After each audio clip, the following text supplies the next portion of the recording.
Y'all, I think I'm a redhead.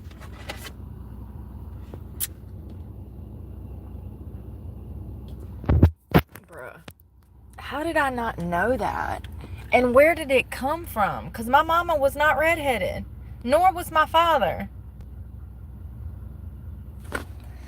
It must have skipped a generation. I don't freaking know. Yeah, I'm definitely... It has a hint.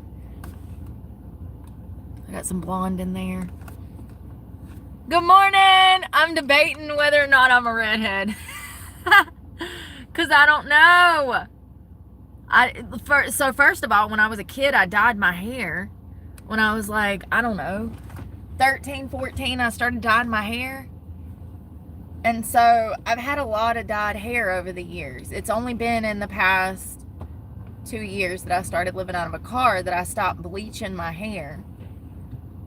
It's been about 3 years. But apparently, I'm a redhead. My hair looks great. I just took the bonnet off. Good morning, y'all. I'm trying to... Here's where I'm at. I'm really sore. I'm really sore, especially like my lats or whatever. So I can't do no push-ups or nothing, but I can do some cardio. And I could probably clean up the trash on this boat dock, but it's got to warm up because it's a little cold. Thank you. Yeah, I'm trying to get it going. Oh yeah, that's right. I wanted to talk about that. The weather. Focus. It's only 65 degrees right now, so it cooled off. Y'all, I was in the bed last night and I woke up at like 3 a.m.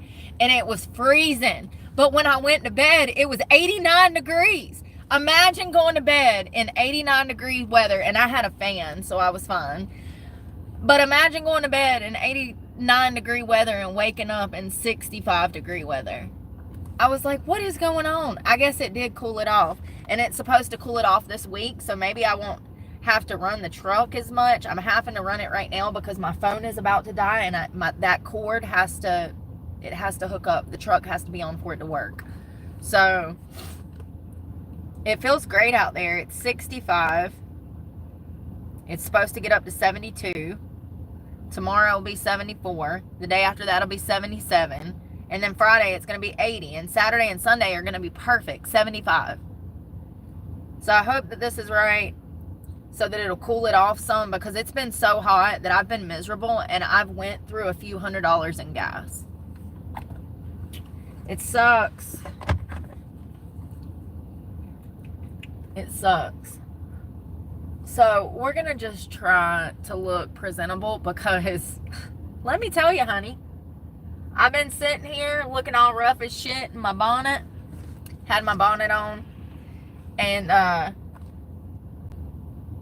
all these damn military people were coming up here to use the bathroom, and I'm just sitting here on a Tuesday with no life, looking like crap. So I was like, all right, let me come to life a little bit so that I can get out here and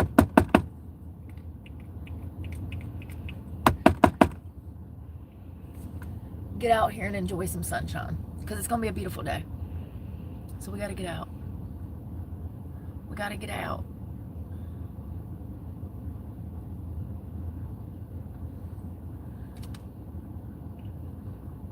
What are y'all's plans today, besides hanging out with me? Hang out with me today.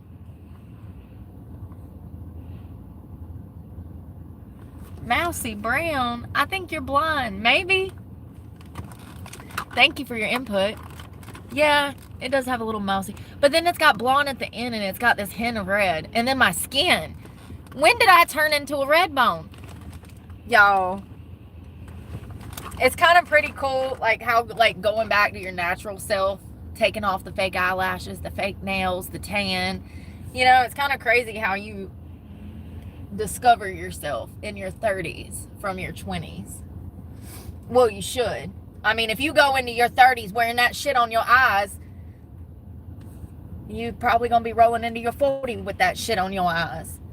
There's so much beauty and natural beauty. That's what beauty is to me.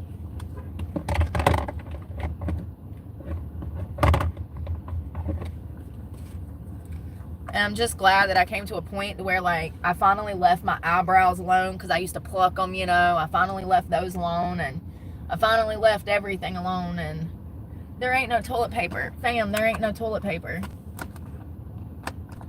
Poor guy. Hey! There's no damn, there's never any toilet paper in there. Here you go. I appreciate you. No problem. The men, like I said, the men have been coming up here to use the bathroom at the Brooke docks. And I'm right here, and I've been like, you need tissue? I need to just have a sign on the door that says, are you going to take a shit? Stop by my truck.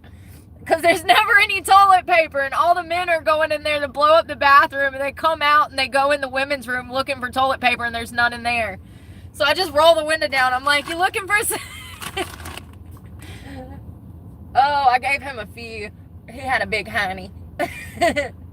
Hell, I got a big hiney. Shit. I do. I got a 40-pound hiney. That's funny. Come get your wipes at the black truck. If you're stopping in Florida and need to take a shit, stop by the black truck to get your wipes for free. Caramel blonde. Oh, okay. I don't think I'm a blonde, babe. I don't know. Oh, God, this is getting interesting. I think maybe... Good morning, Shelby. I think maybe some of y'all were colorblind. I'm gonna get you some of them fancy colorblind glasses and we can come back and try this again. No, I do see hints of blonde in it. You can see the blonde down here and like, but I'm definitely not blonde. But I feel like there's more red, more of a red tint than brown. But I don't know. I don't know. I'll be brown-headed, I'll be red-headed, whatever. I don't care. The blonde on the ends, I really love. It comes from the sun, being out on the beach. I notice it happens more when I go out there to do my workouts and stuff. It's just kind of crazy how I was so covered up in my 20s with all of this makeup and jewelry and clothes and hair and eyelashes and nails and fake tan, to the point that I didn't even know myself. I wouldn't even recognize myself. And that's why in my 30s I'm like, whoa, wait a second, am I a redhead? Because for so many years I covered up my natural beauty with what society considers beautiful. I say that lightly, but you know what I mean. Like, from the industry, working in the clubs, working behind the bar, there's like a look that comes with working in that form of work, you know. And it's just crazy to think about that now. When I see the pictures, you know, like the modeling pictures of when I danced and stuff, it kind of blows my mind. You know, I got long blonde hair and like, it's just not who I am. It's not who I am. It's who society tried to make me into, to make themselves feel better. Women and men. I was conditioned at 6 years old to go into sex work. So, you know, this is what happens when you grow up in a family that doesn't have any knowledge on human nature. Like, my family, they don't know anything about philosophy or psychology or mental health or drug addiction or, you know, the things that are kind of imperative to teach children about. You absolutely, yes, you heard me right. You heard me. It's an imperative that you teach your children about the real world, because if you don't, somebody else will, and it might be through victimizing them. Ask me how I know. But yeah, I think that my natural beauty is much more beautiful than anything I ever did when I was putting all of that unnecessary shit on me. You know what I mean? The clothes, the lashes, and the tan, and the... I don't know. I'm just glad that I'm in a more natural place, and I'm grateful for my natural hair color because I love it. So I'm going to do some bronzer and mascara. Have some fun.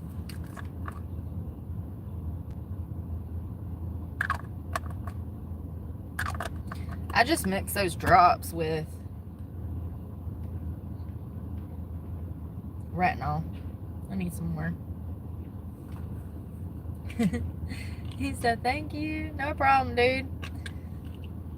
I live in a freaking car. I know exactly what it's like. You gotta go, fam. There ain't never no toilet paper in there. Well, there is. Like Monday. But then the boats come off the water. Everybody docks their boat and they all go use the bathroom, and then by Tuesday there's no toilet paper. Every week. God, look how pretty that is. I gotta blend it better. Shut your mouth. I live in a car. Cut me a break.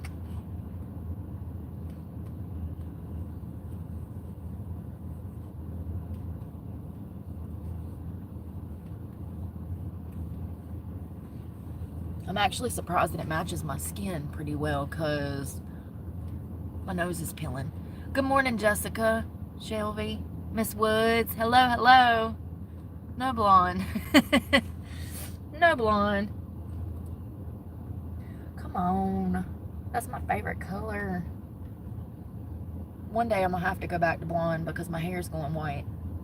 I'm just really grateful that I took this time to go back natural to appreciate my natural beauty before I went completely gray. You know?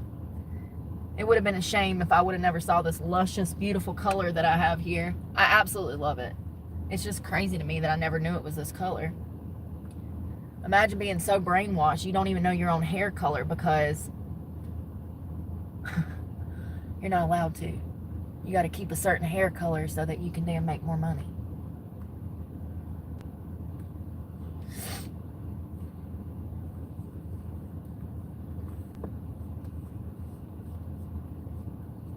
That retinol is so good, I don't want to waste it. I'm just going to put it everywhere.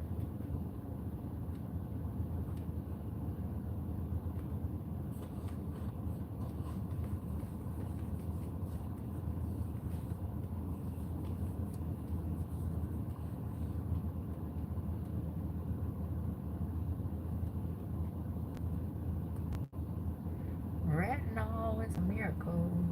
I love retinol.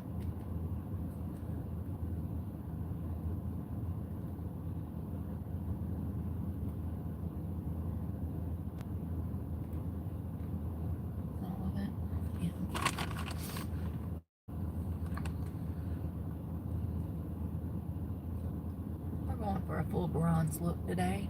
I'm trying to look like a gold medal. I want you to see me glistening from the sky. Do I look like them? I do.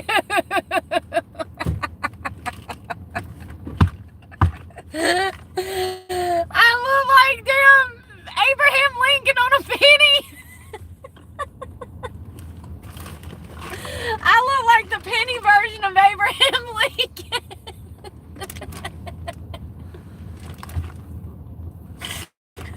Hold on.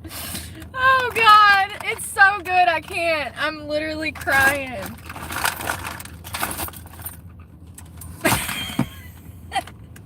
Look, my twin.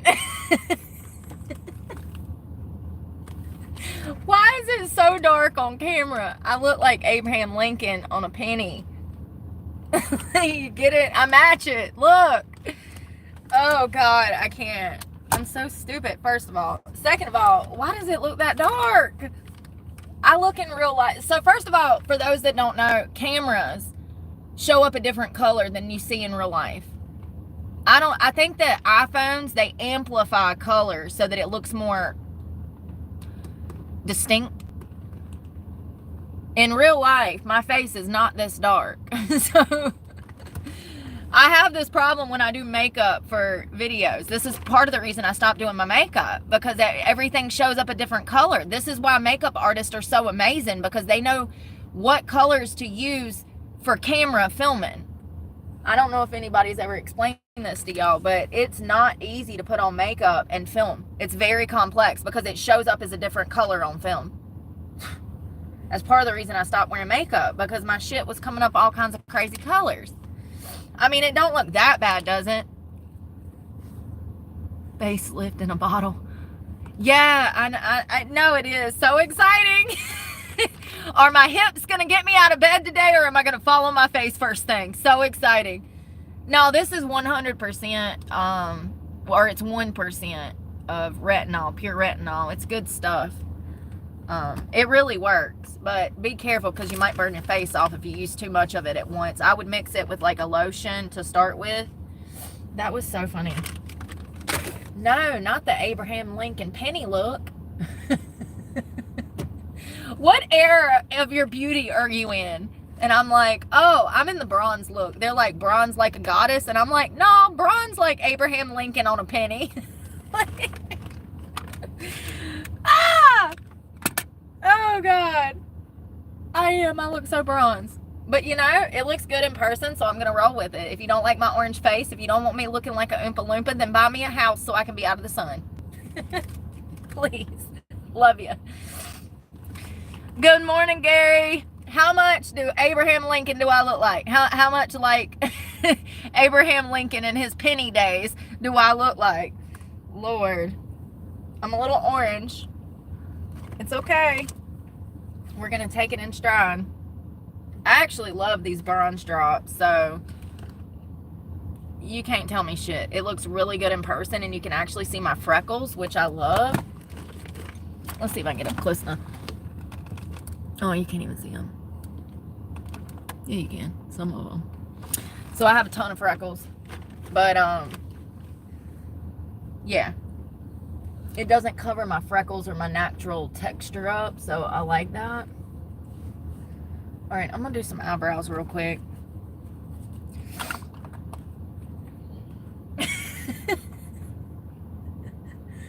Oh, you were going for bronze goddess. Nope. Abraham Lincoln on a penny. She thought she was going for bronze goddess, but she ended up looking like Abe Lincoln on a bronzed penny. Oh, I done messed up already. Are you kidding me?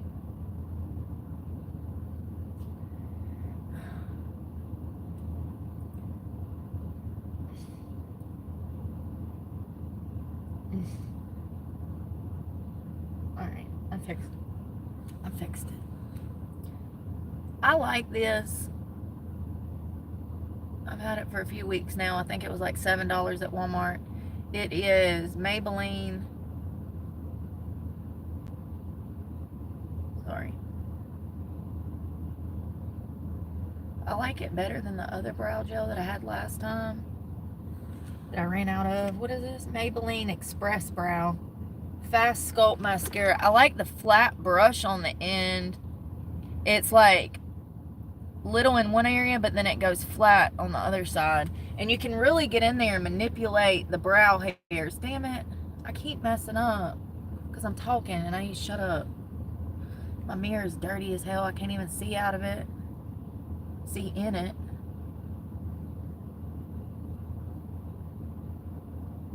You can really get in there and kind of manipulate those hairs.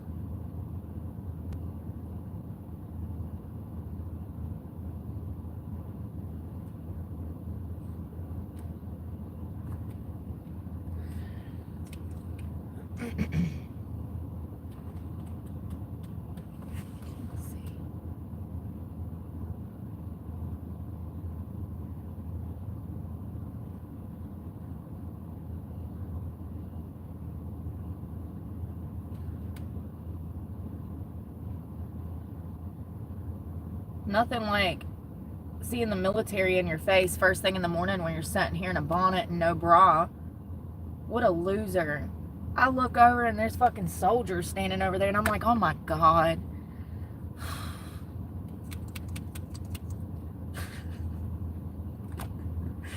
I'm such a loser.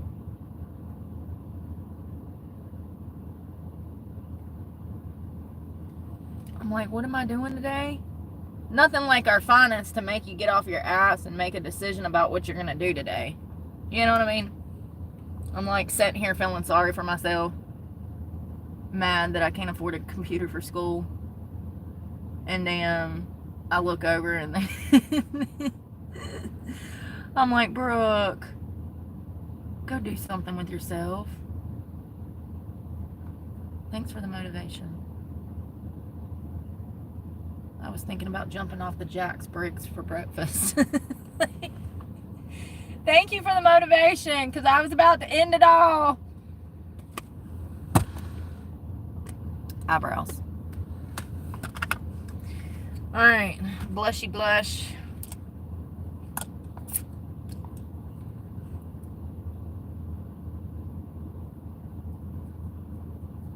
I like e.l.f. I like e.l.f. a lot, actually. e.l.f. is tried and true, okay? e.l.f. has been there for us when other makeup companies was expensive as hell. Don't forget that e.l.f.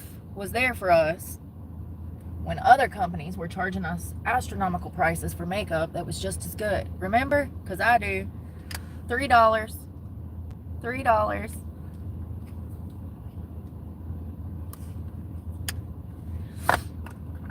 I like their Halo Glow Beauty one too. Good stuff. Great for contouring around the nose and the high cheekbones. That's what that's for. I think it's $6. Affordable. Great stuff. Ooh. I'm going to smoke out my eyes with this Crayola. It's not like an actual Crayola. It's a makeup Crayola. I think I'm going to smoke out my eyes. I say that until I get started, and then my hands like, because I done had caffeine, you know?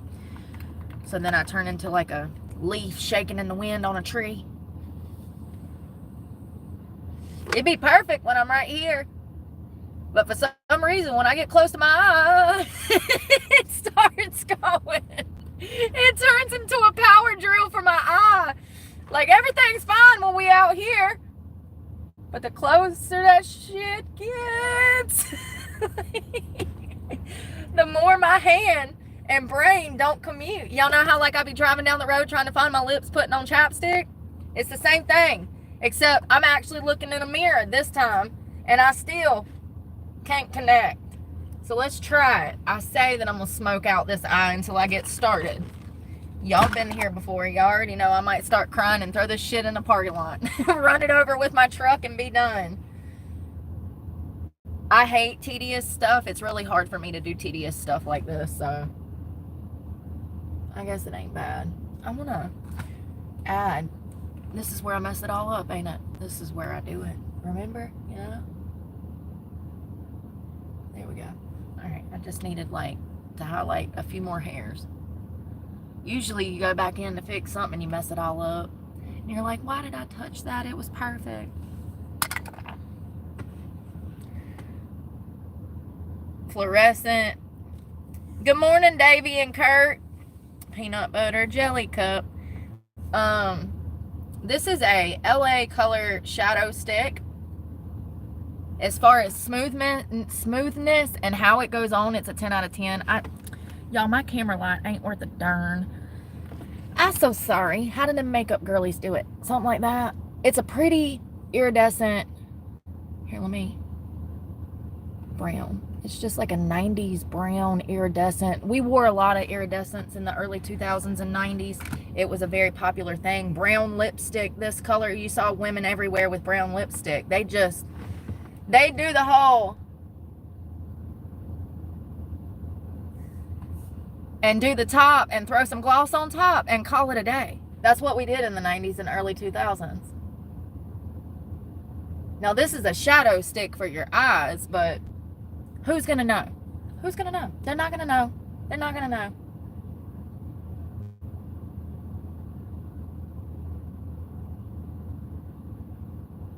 And I am no makeup connoisseur, first of all. I'm not good at makeup at all, actually. If you didn't just get from my live demonstration of how I put on eye makeup, I'm not good at this stuff. But a little bit of lip gloss on top, and there's your 90s lips. It actually looks super cute. I'm all out of the lines like a toddler with a Crayola. Let's do the eyes. I'm definitely wearing just lip gloss. But let's try. This is a big crayon.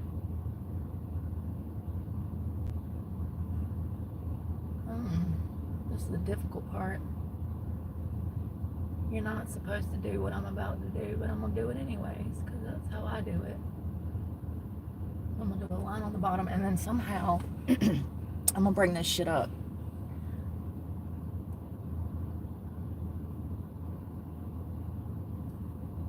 Here we go.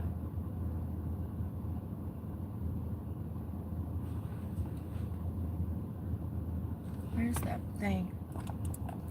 This.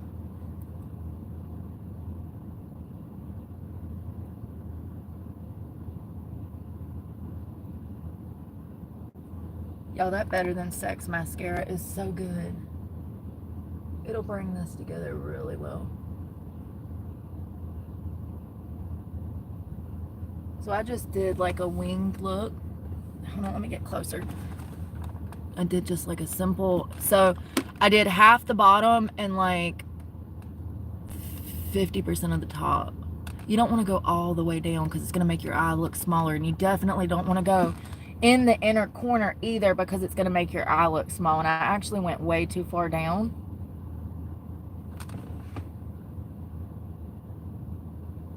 Doing half the eye makes your eye pop. Doing the full eye is going to make your eye smaller. So it didn't come out too bad. It's not as dark as I wish that it would be. I wish it was a little darker on the bottom.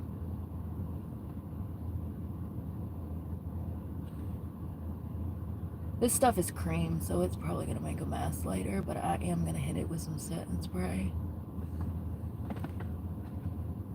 That actually landed in the crease perfect, and I never have that happen. Like when I open and move to the side,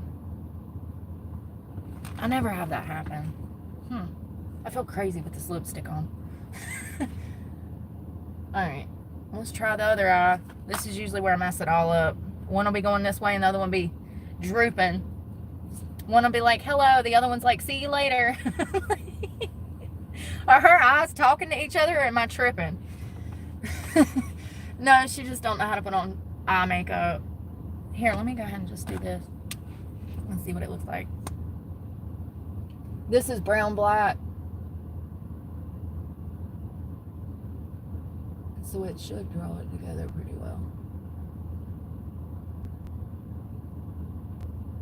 Wow.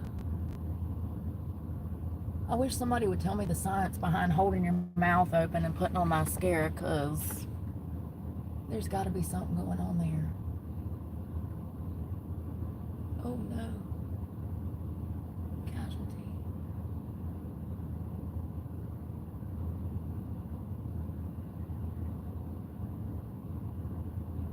We'll do one more layer in a second of that, and let me finish the other eye.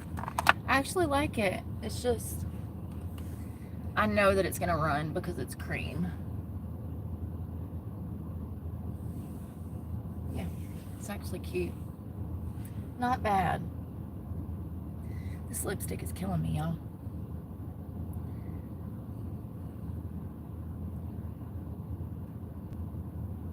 Huh.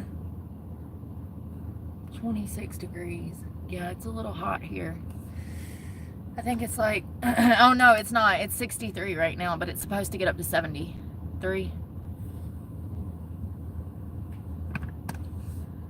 The patches do work, but that pen being there, me seeing it, makes me want to smoke it. You know what I mean? So you're like, put it out of sight, Brooke, out of sight, out of mind. And I'm like, no, I've got 6 pods I got to smoke. I've already bought them. We're smoking them, you know? Like, if I've already spent money on it, I'm smoking it. I don't care what it is. If I've already spent the money on it, I'm gonna drink it, smoke it, whatever. If I've already bought it, it's mine. I'm gonna consume it. Cheers. Here's to quit smoking. We started the process. We're gonna quit, but baby steps. I got 6 pods I've been waiting to burn, okay? Who was that? Oh, that was Cat Williams when he was talking about the power getting cut off, and he said, I got 6 candles I've been waiting to burn. Cut the power off. Y'all remember that? That was one of the best stand-ups ever. So good. He said, I got candles I've been waiting to burn. Oh, I got pods I got to burn through. Listen, do you buy an 18-pack of beer and just let it sit in the fridge for a year? I didn't think so. Me neither. Me neither. Shit, it's gone in a month. You know? An 18-pack, yeah, that'd probably take me 2 or 3 months. But yeah, you know, you get it. I already spent my money on it. We're gonna rock out until the damn pods run out.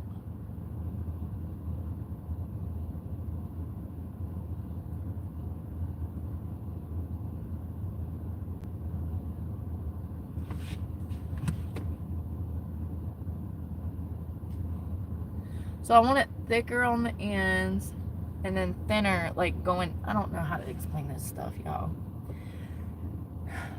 I don't know. All right, now how did I do this?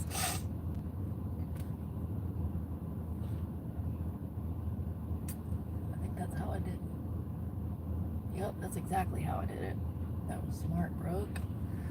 All right. Oh, I gotta get in here.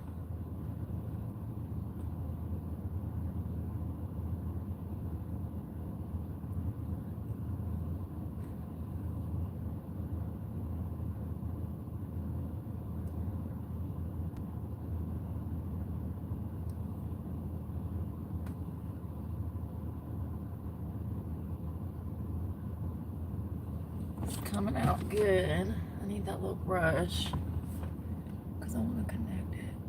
Yeah, right there. So I'm just taking this little spoolie, you know, it's got a spoolie on one end for my eyebrows.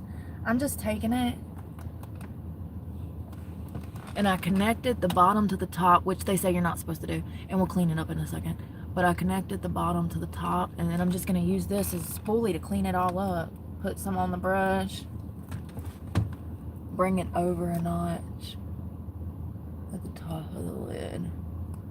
Perfect. I do wish that this was a little bit longer, but it was $1.25 and I love it. Beggars can't be choosers. You work with what you got. I'm gonna attempt to do this wing. It's my least favorite part. Oh God, Brooke, you went wild. Girl. You didn't even think about that. You just said, just get right there.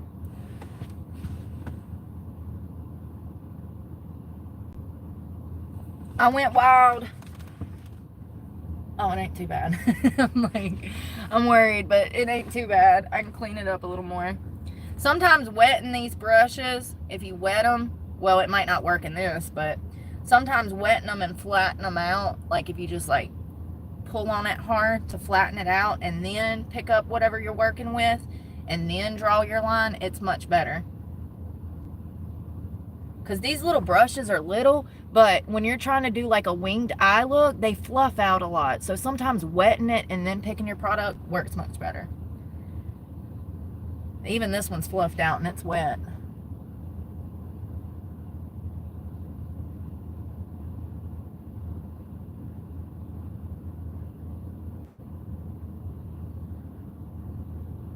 I feel like this one got brought down more than this one, but it's okay. You're not going to be able to see.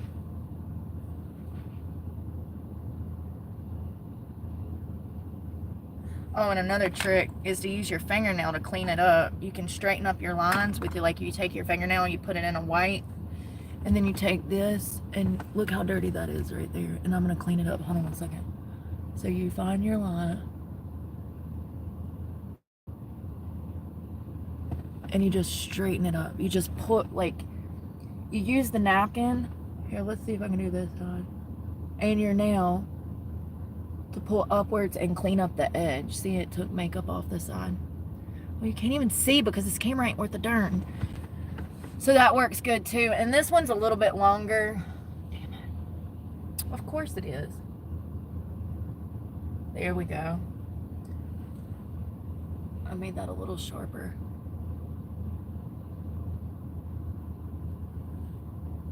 That actually looks perfect. Just a small one. I don't want nothing crazy, you know. And I feel like this eye looks a little darker than this one. I always feel like that. And then I get out of the car and I look at it, and it's probably because I'm mascara. That's why. Because I put mascara on this eye and this eye didn't.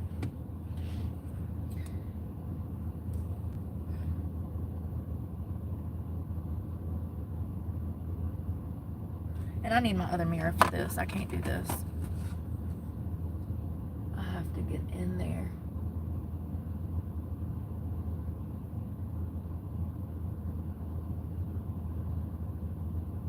These boys are out here cutting trees right in front of me, and I'm just like a fucking bum. Are y'all hiring? I can cut down trees. This one time when I was 18, I was dating this guy, and he called me. He said, hey, I need you to come over here. He said, we got a job for you. I'm like, what? He's like, yeah. He's like, we need your help. And I'm like, what? So I get over to the job site, and it's a tree trimming service, okay? Y'all, I've messed these lashes up. What did I do wrong? Talking.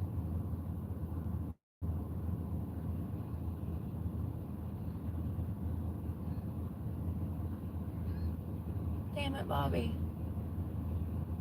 Should have waited to do the mascara. It's fine. So I get over there, and he's like, hey, do you mind climbing up that tree? And this tree was hanging out over a canal. It was a big ravine. It was a river. And I'm like, sure. So I climb up the tree, and it was a big one too. It took me a few minutes. And I get halfway up, and he said, hey, before you get to the top, you need to grab this. I turn around, and it is a chainsaw on a pole. This boy had literally called me out there because they were all too big to get up in that tree over that canal and cut this branch down that needed to come down. So he called my little 80-pound ass to come over there and climb up that tree and cut that branch down. I did it, but every time I see people cutting down trees now, I think of that boy. The audacity to put my life in danger to save your job. I did it. And I did it with... I did it smiling too, you know, because, like, it's so badass. So I was like, yeah, I'll go. I'll do it. I mean, I was already up there before he handed me the pole and told me what I was doing. At that point, I'm already committed. I'm halfway up the damn tree. What am I going to do? Say no and cry and come back down and embarrass him in front of all of his work buddies and his boss? No. I climbed up there and cut the damn thing down. Dangling over a freaking canal.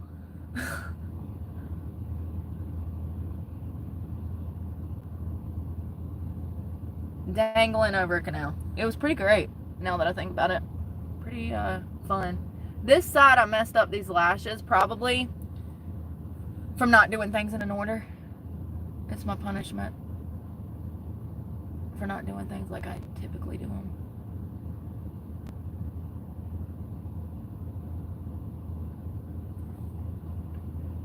Oh, these lashes stuck together for some reason, probably because the mascara dried before I had a chance to put on the second coat.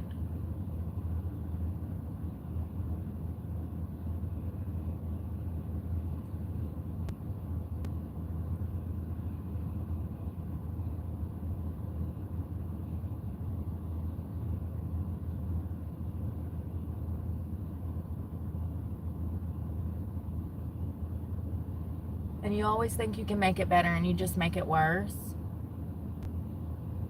I'm gonna leave it alone. That side anyways.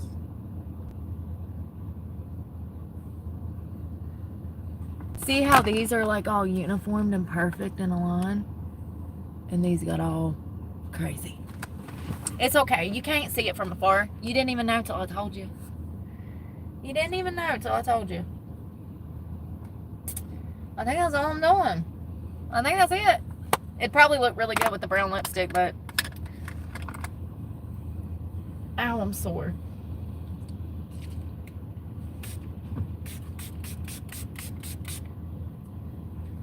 So I'm Sometimes I do it before my mascara. Sometimes I do it after. With this Too Faced mascara, you can do it after.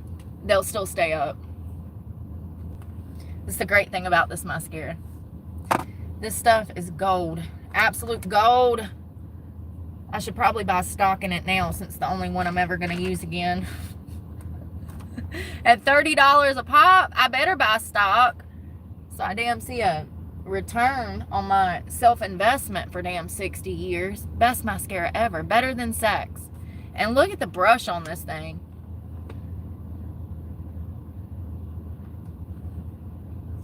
The bigger the brush, the more volume.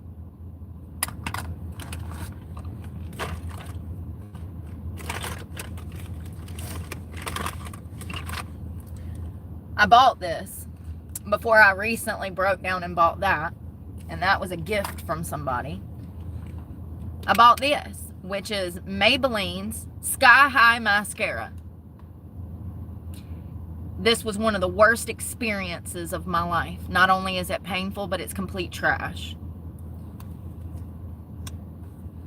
Where's the brush? What am I supposed to do with that? Poke myself in the eye over and over? Because that's what I did. Not to mention the quality of the actual mascara is trash. If anybody wants it, you can have it. Beauty is pain, but it doesn't have to be. Instead of buying this for 2.5 months or buying 2.5 tubes of this, that you're going to need a tube of every 60 to 12 months, every 6 months to 12 months. You could just buy a tube of this that'll last you 12 months to 18 months for $30. You're going to go through 2 or 3 of these in a year. Do you see what I'm saying? So the price is the same. It's just, yeah. It's just, the quality is way different. And you know, I used to love Great Lash mascara. That was a tried and true one. Recently, I don't know if they changed their formula since COVID. It's trash. Now, the best thing that I found that was closest to the Better Than Sex mascara was the Stiletto from Maybelline, which is a classic tried and true. And once again, it's got a bigger brush on it. You can actually see the bristles. This stuff is good. This is old. I need to throw this away. I'll throw it away another day. But yeah, that Stiletto by Maybelline, that is the closest thing that I have been able to find that has the same results is Better Than Sex mascara. And it's Maybelline Stiletto. Everything else that I've tried, drugstore mascaras, they don't come close to that Better Than Sex. Another great one is Kat Von D's mascara. It's just like, how do we know that mascara can be this great, but yet everybody just still buys crappy drugstore makeup? There's no reason that those mascaras in the store shouldn't last and give us the same quality as some of the ones in Sephora. It's probably got something to do with manufacturing and money. But there's no excuse for it. The mascaras that they sell in the grocery stores are trash. Stores, whatever. Well, I got makeup on now. Now I don't feel like such a bum. But I still ain't got a job. So, even though I don't look like a bum, technically, we're still bumming it out, okay? Technically. I'm going to do maybe a little bit of this. Light. I want it light. I don't really want you to be able to see it. Like, kinda, but like, not like it was before.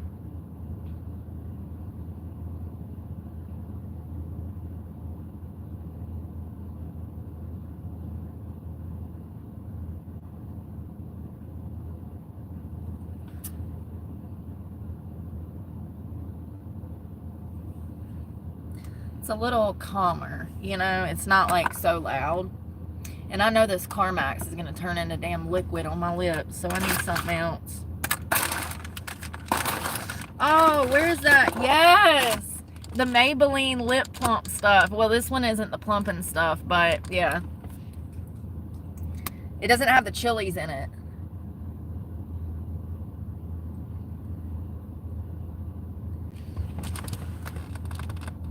So it's a fine line. And it looks good. It looks cute. It's like not over. It's not. It doesn't look like. I don't look like Little Kim. It's like more like Posh Spice, you know? Like, Posh Spice didn't wear it near as dark as Little Kim did. That's why I said that. Because Little Kim, she would wear hers dark.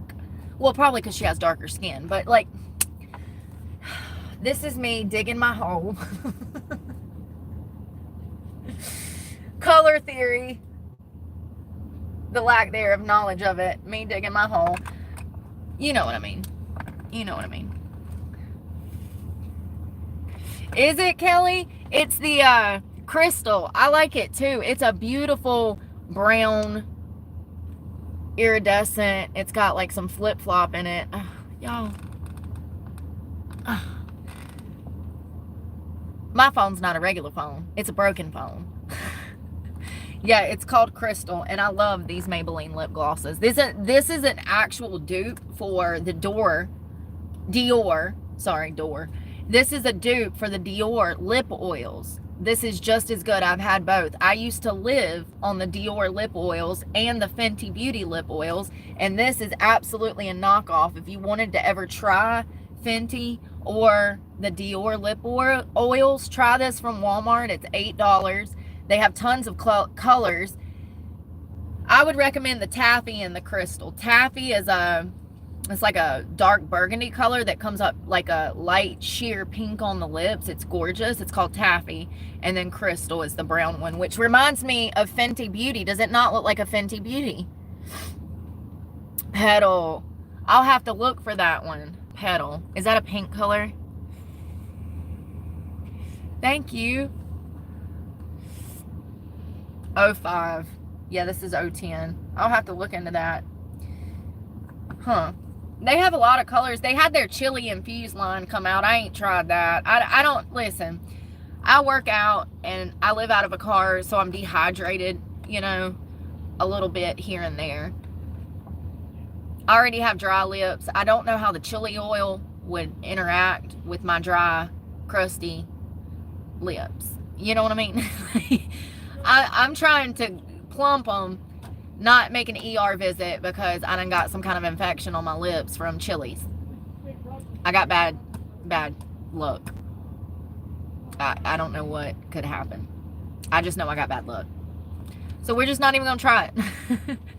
Now, if one of my girlfriends had it, then I would absolutely try some of hers. But, like, I'm not spending $10 of my money on something that might set my lips on fire and send me to the ER. I have, I don't typically have issues with, like, skin or rashes or anything like that. But, oh,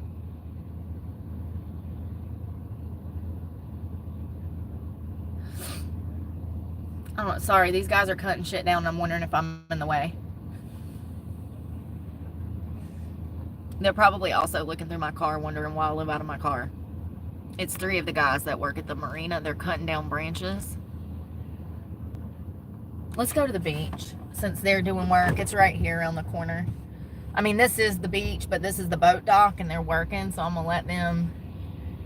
Oh, shit, I didn't even see his car door was open. Sir, who just gets out the car and leaves the door open? Man, I was in this parking lot. I had this Ford truck. It was a F-150. It was two-tone. It was like Carolina blue at the top, and then it had a pinstripe with with Duke blue at the bottom. And I was probably 17 years old. And I was horse playing. My guy friend that I went to middle and high school with, we were hanging out and he was riding with me, right? And we were in the shopping center and we were playing around and he was like jumping out of the truck and then jumping back in, and I don't remember what he was doing. I think I was playing like I was gonna leave him. I'm like, oh yeah, I'll beat you the car, I'll leave you, you know, joking, you know, because that's how teenagers are. When you first get your license, you always threaten to leave your friends stranded. If you haven't done that, That's a good one. The best part is when you leave them sitting in a parking lot and then you circle the block and come back for them, they think that you've really left them. And you would never do that. I wouldn't. But anyways, we were playing and he was jumping out of the truck and getting in the truck. And I went to put the truck in reverse and he left that car door open and there was cars parked next to us. And it was in an angled parking lot. So what happens is that car door scrapes the entire side of the car next to you.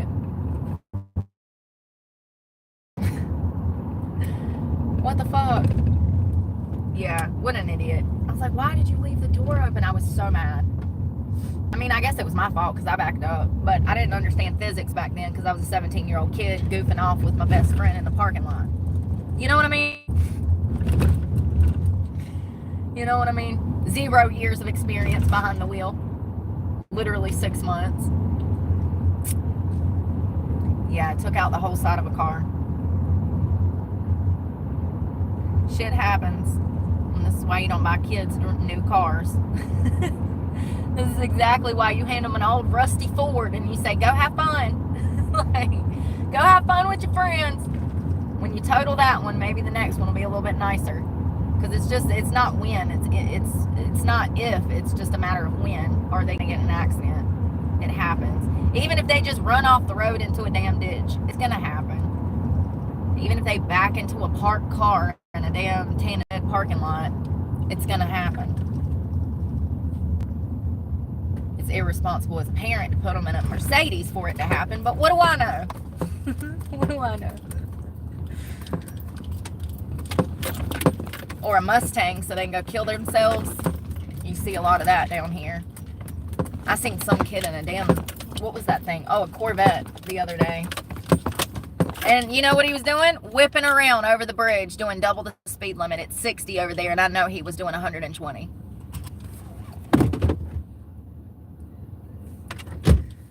And when we see him on the news, his parents will be saying, oh my God, he was such a good kid. I don't know what happened. How about not buy your brat, I'm sorry, your child, a $50,000 sports car at 17?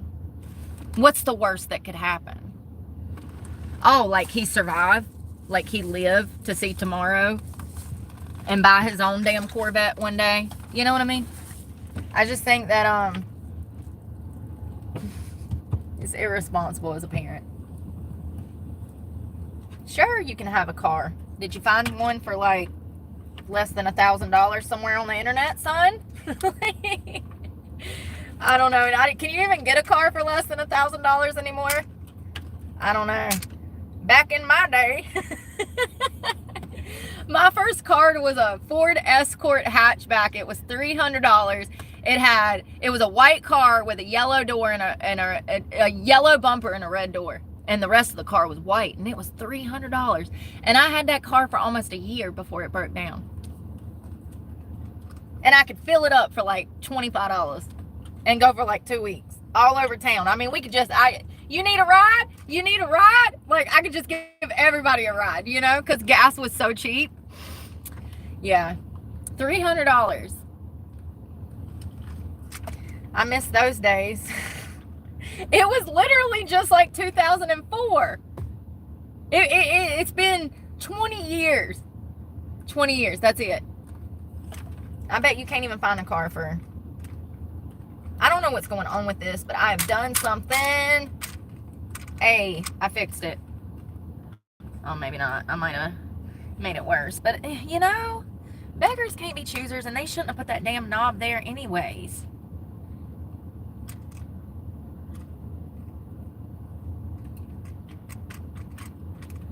I don't understand.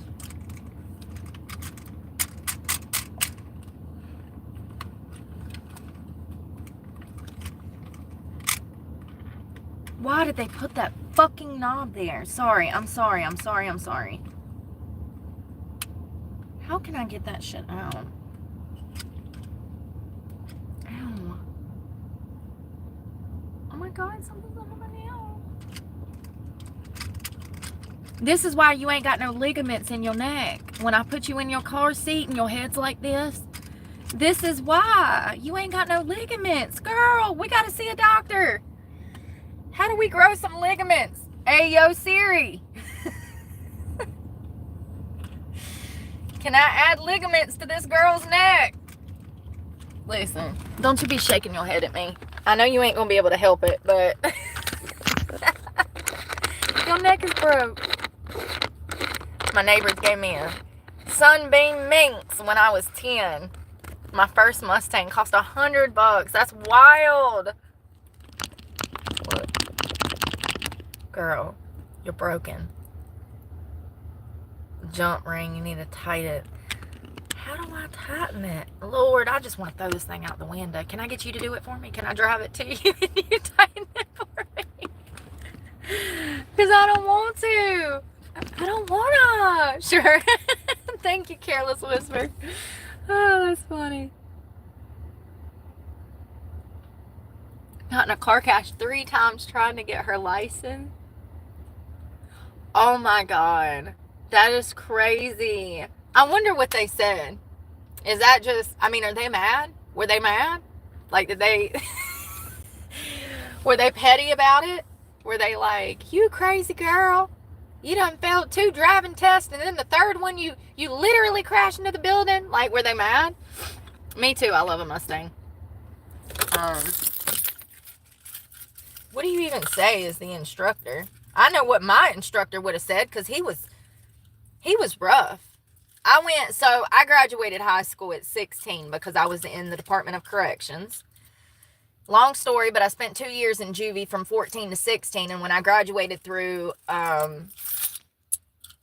Sand Hills Community College, I didn't have a driver's license when I got out of juvie. And I needed a driver's license so that I could get to work. Well, my parents wouldn't let me get a driver's license. So I ran away from home. And while I ran away from home, I obtained a driver's license. I sure did. And a job.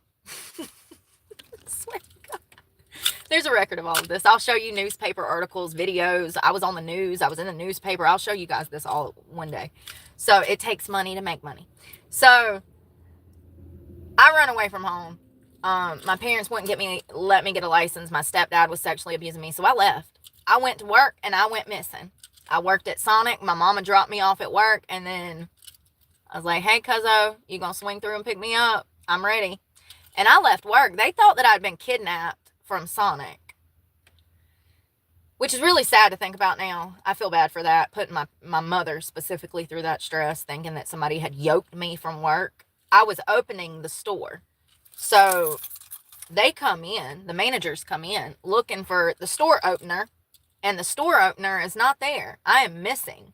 And matter of fact, my clothes were in the women's room. Like, I'd brought clothes to change into, and I left my clothes behind, like my work outfit, because I didn't know, I was scared to be in the work outfit and somebody recognized me and call in the tip, and then my parents able to get me back. I wanted to be able to run away. So I ran away, and they thought I was kidnapped. And so they put my face in the newspaper, and they were looking for me. And anyways, while they were looking for me, I was across town at Williams High School obtaining my driver's license. See, I had a copy of my diploma. That's all I needed. I went to the high school. I said, hey, I don't go to school here. I've already graduated. Can I sit in on y'all's DMV class? Because that's what the DMV needs for me to do so that I can obtain a driver's license. They said, absolutely. I was a whole runaway. It's a whole runaway. Then I walk into Panera Bread with my new license, and I said, hey, here's my new license. Here's a copy of my birth certificate. I need a job. And as a runaway, they hired me in the same town that I was missing from. And do you know that I stayed missing for a year and nobody knew that I was missing? Like, nobody that I worked with knew that I was a runaway. And it was in the same town, Burlington, North Carolina, Alamance County. So then I'm rock climbing with my boyfriend, and he gets stung by a bee. And he's flopping like a fish, dangling 300 feet in the air, and I'm dangling another 50 feet above him. And he's having, I guess, he went into, when you get stung by a bee, is that anaphylactic shock? I don't know. He had an allergic reaction to a bee sting. And I'm screaming from the top of the mountains. I'm like, help us, help us. Like, I'm not a professional rock climber. I'd only been maybe 20 times. And I didn't even feel comfortable belaying us back down, like I was a beginner. And so I'm screaming, and sure enough, some people heard me screaming, and I'm like, call 911, my boyfriend is hurt, we're dangling from this cliff. We were literally climbing up Mount Mitchell. Where is that? Oh, that's where is that? That's near Western North Carolina, but it's not. That's anyways, we were climbing a mountain called Mount Mitchell in North Carolina. And I can't think of where that is. That's not Boone. Anyways, the EMS show up. And they say, the first question was, do you have an ID? I'm like, oh God. And I was so naive at the time. I don't think that I really even recognized that they were about to take my ass to jail. I think that I just handed over the ID, just wanting him to be okay, because he just had a seizure. They just had to rescue him off a mountain. And we're in the back of an ambulance, and they're asking me for identification. And I don't think that my teenage brain, I'm 17 maybe, and I don't think that my teenage brain, I was definitely underage, because they're about to take me to jail. That's why they took me to jail, because I was underage and I was a runaway. And they had an APB. They were looking for me. So I think I was 17. I might have been 16, but I think I was 17. Then they say, we got to put you in handcuffs. We're going to be separating y'all. That absolutely, as a kid, that was like, he was my comfort blanket. And so that really tore me up. I remember being hysterical.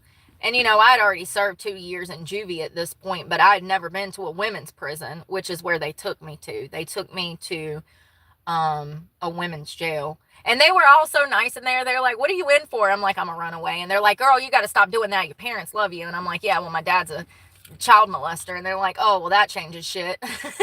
Yeah, it does, doesn't it, Chelsea? It changes a lot. I got to stop saying that.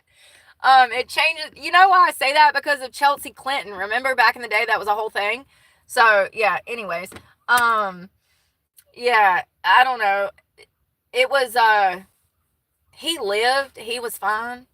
But like, it's kind of crazy that I got a whole job, a driver's license, a car, registered the car, got tags.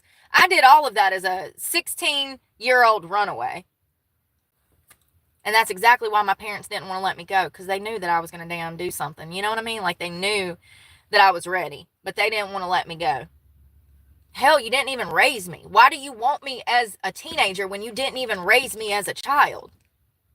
I'll never understand my parents. I'll never understand my upbringing, the foster care system that I went through. I'll never understand any of it. It doesn't make any sense in the slightest.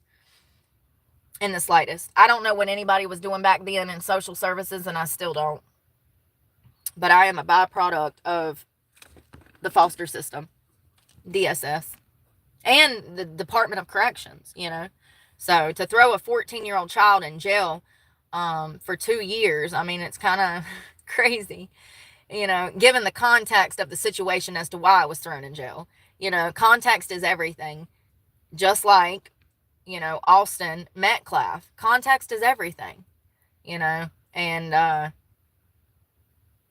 yeah, I can't believe like this war that is starting over that kid's death. It's so sad. Oh, and where is Carmelo Anthony's parents? Has anybody heard from them? Yeah, I didn't think so.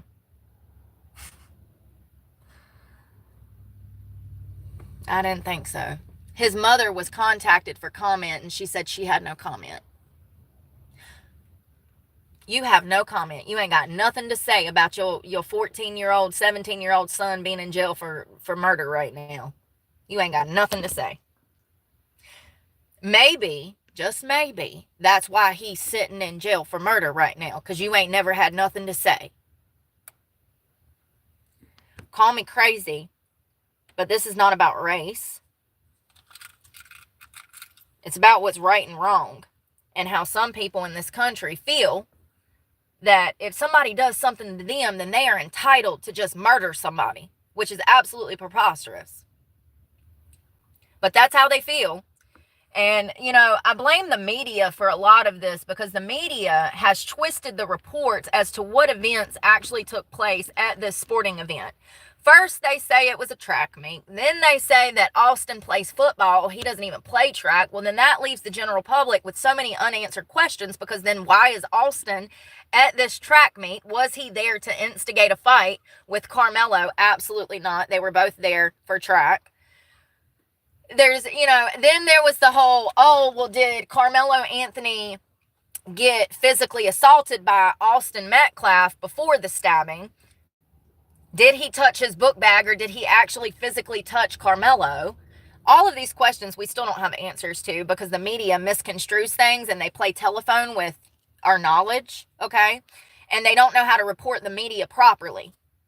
There should be no questions as to what took place at that event. We should know whether or not Austin Metcalf put his hands in an aggressive, destructive manner towards Carmelo.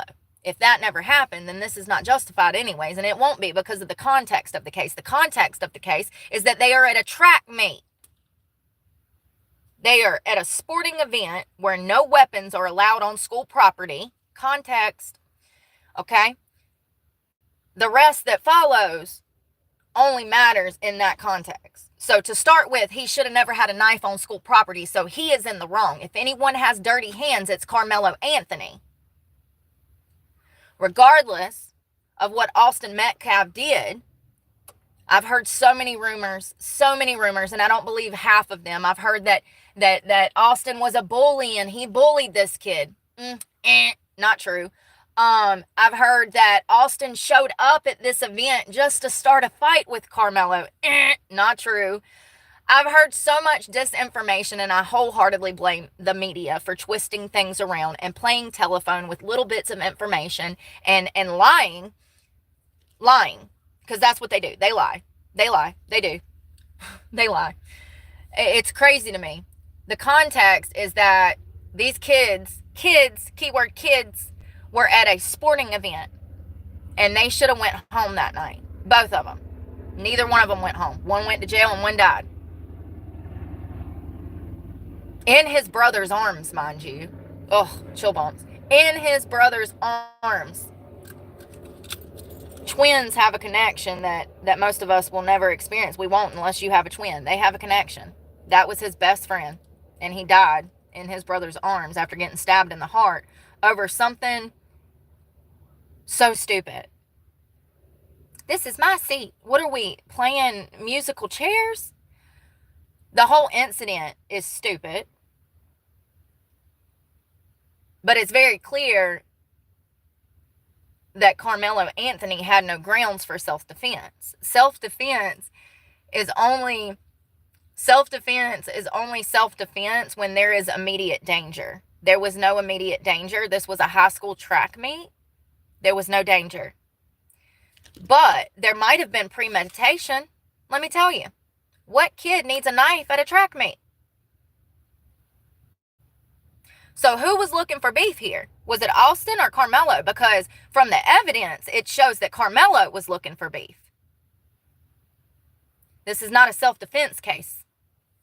Sorry if anybody feels like it is, but it's not. This was a high school track meet where there was no immediate danger.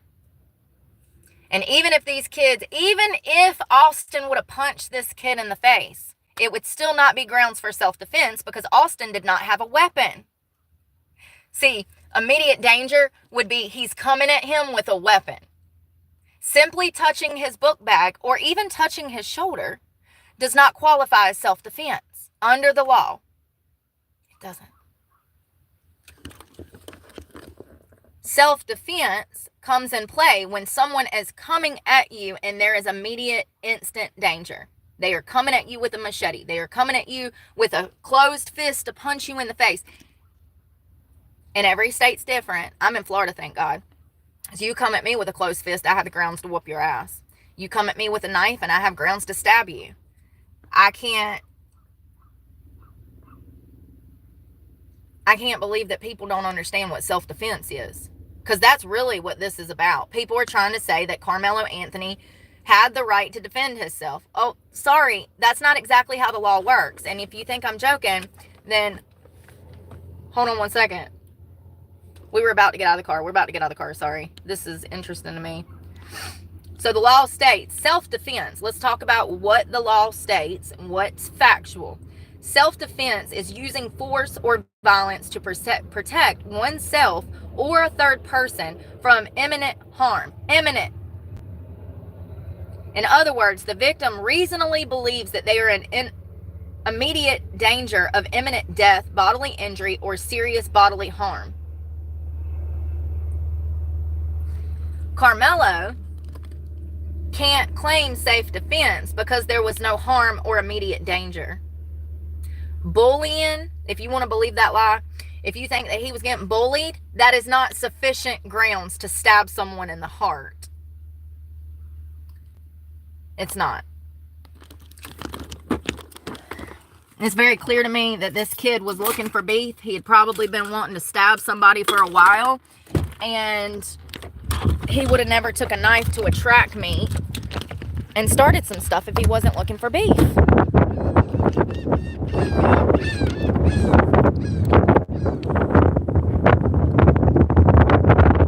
still cold out here. It's like 68. Panama City, hello. It's nice out here, but it's kind of cold, y'all. I wonder when it's... And yesterday it was so damn hot, and then today I'm like, it's so damn cold. I can't win. I want to work out, but it's so cold that I can't. It's still like 65 degrees, which is colder here. Here it's colder because of the coastline. So that 65 feels like 55 because of the coastline.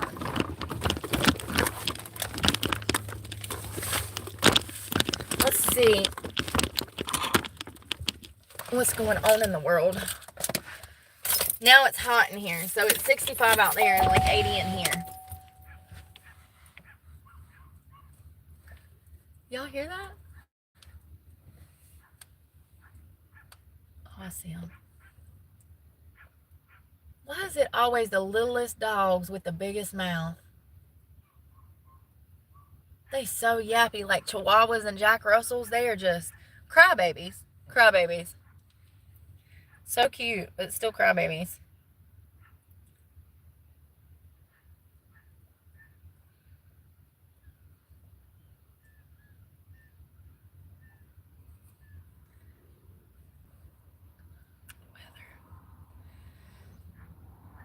They're saying that it feels like 76. There's no way, y'all. It's chilly out there. It's chilly. So let's see. Sorry, I wanted to check the stock market because, well, 8 minutes ago, Dow rebounds 1,100 points on rising hopes for tariff deals. Stocks surged Tuesday in a slight reprieve? Reprieve? Is that a word?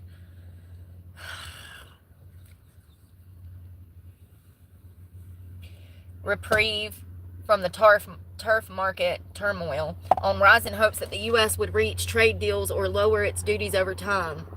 The Dow Jones Industrial Average surged 1,100 points or 3%. The S&P 500 jumped 3.1%, while the NASDAQ Composite advanced 3.6%.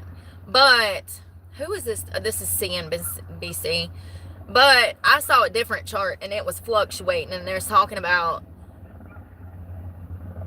it's supposed to fluctuate. After markets plunged over the course of the past 3 trading sessions, Wall Street investors were looking for any excuse to catch their breath ahead of another planned tariff escalation at midnight. So it looks like the stocks reopened this morning. They went back up a little bit. Over the course of the past few days, stock prices got absolutely hammered as Wall Street grew fearful that President Donald Trump's tariff policy would plunge the U.S. and global economies into a recession. But after 3 days of market carnage, investors appeared to be seeking some buying opportunities.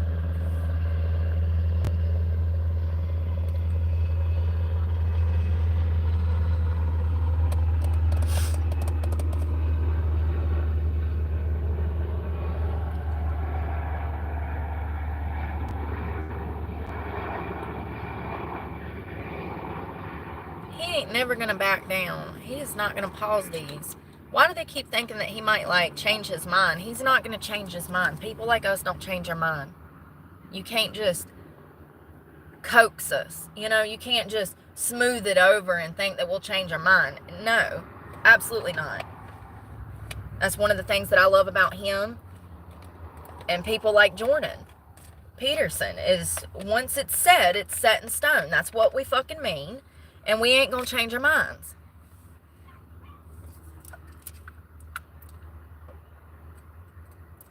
They were talking about somebody smoking dope. God. The whole beach smells like weed. Short man complex. Is that what it is? They got little dog complex. That makes perfect sense. Little dog ghost said it, yeah.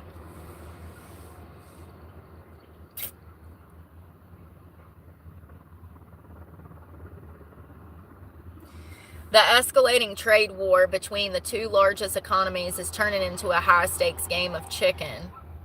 What did I say 4 days ago? They're going to have a pissing contest. China may be staring down at a midnight deadline to avoid tariffs surging over 100%, but so far, it's standing up to Trump with no signs of blinking.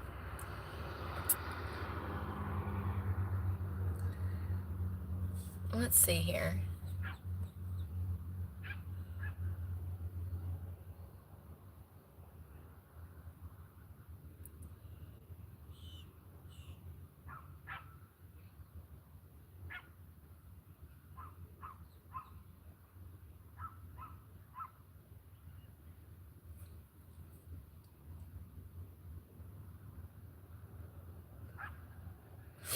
I was trying to see if any of the prices have gone up.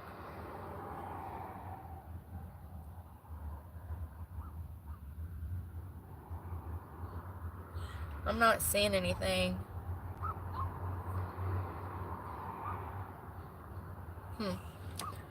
Can y'all hear that dog? He's going off. He must like the ocean. He's saying, or he must not like the ocean. He's like, take me home. It's cold. I don't like the water. I don't want to be in the sand. Okay, so it looks like the stock market is climbing back up, but they're actually expecting it to fluctuate a lot this week. So, I don't know.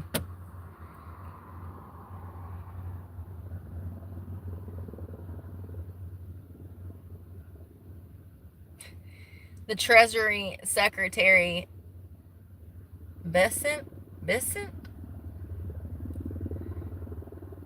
Scott, B-E-S-S-E-C, oh my God, B-E-S-S-E-N-T, Bessent. He's saying that we're burgeoning into a trade war. Who is he? The Treasury Secretary. He said that we have a substantial advantage over China. You think so? I think you're underestimating your enemy. China is much more far advanced, technology-wise, amongst other things that I can't think of off the top of my head, but I think you're underestimating the Chinese, fam.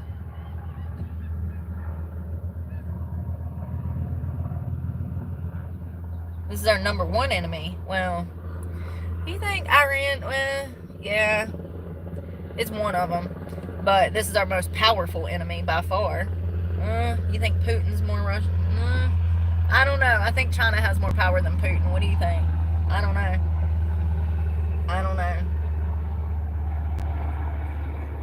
I would think that China has more power than Russia and Iran, probably combined, but I don't know. I wouldn't underestimate these people.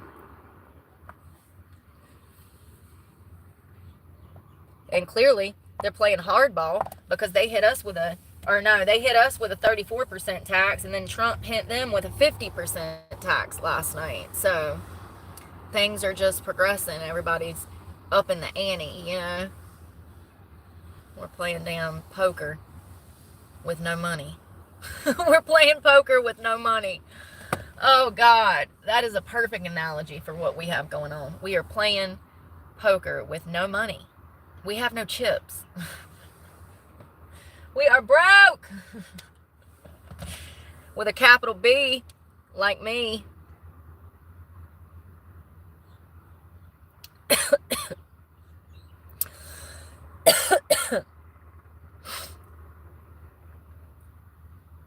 So it looks like a lot of the other countries that he put tariffs on, they are getting in compliance, and they are contacting the White House saying, hey, we want to make a deal. We need to make a deal.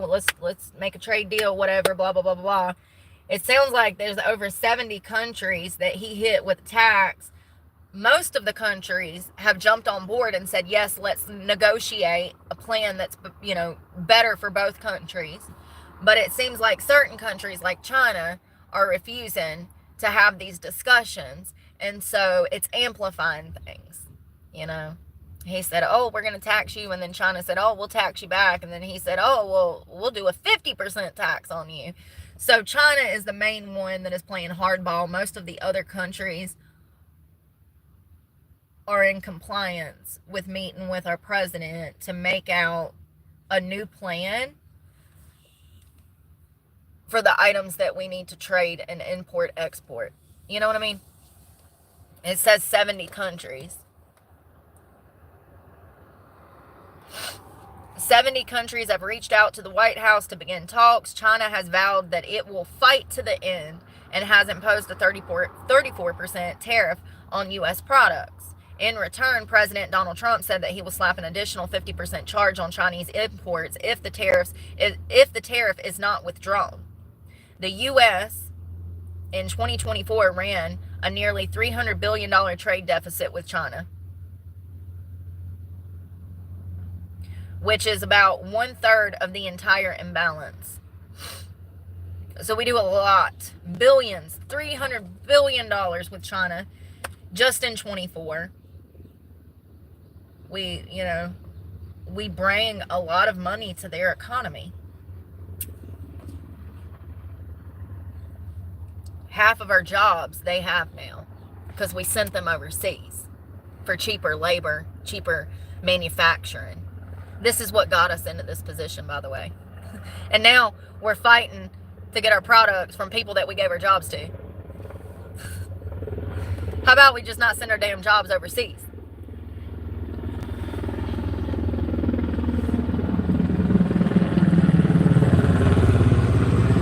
Things are sometimes more quickly produced in other countries because there's not so many red tapes, regulations. Things are done differently in different countries. And so I would assume that one of the driving factors for companies to send their products to be made offshores and employees to be paid offshores is to fight through those regulations and red tape. Not the only reason, but that's one of the reasons.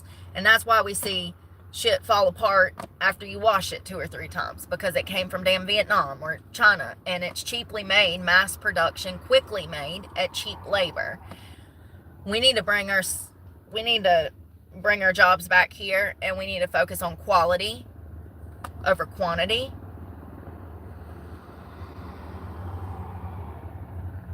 Why buy new jeans every year when you could buy a good quality pair of jeans made from good material that are going to last you for 10 years? I don't know where this consumerism of buy it, wear it once and throwing it away come from, but I'm not that type of girl. As you can see, everything I own has holes in it. I've had this for probably 20 years, and I will have it until a nipple is literally popping out the tip portion of it. I don't know why people feel like they have to keep up with the Jones and buy new outfits, new shit, like, you know what I mean? It's one thing when you're buying food and household items and things that you need. It's a whole nother thing when we have companies like Shein and Temu. I don't support those types of businesses. They're not good long-term or short-term. They're good for instant gratification, but that's about it. Instant gratification and a cheap outfit to wear out on Friday night. We need to bring back quality to products, because it's been missing since we started sending our jobs overseas. And I'm not saying that China don't make good products, because they clearly do.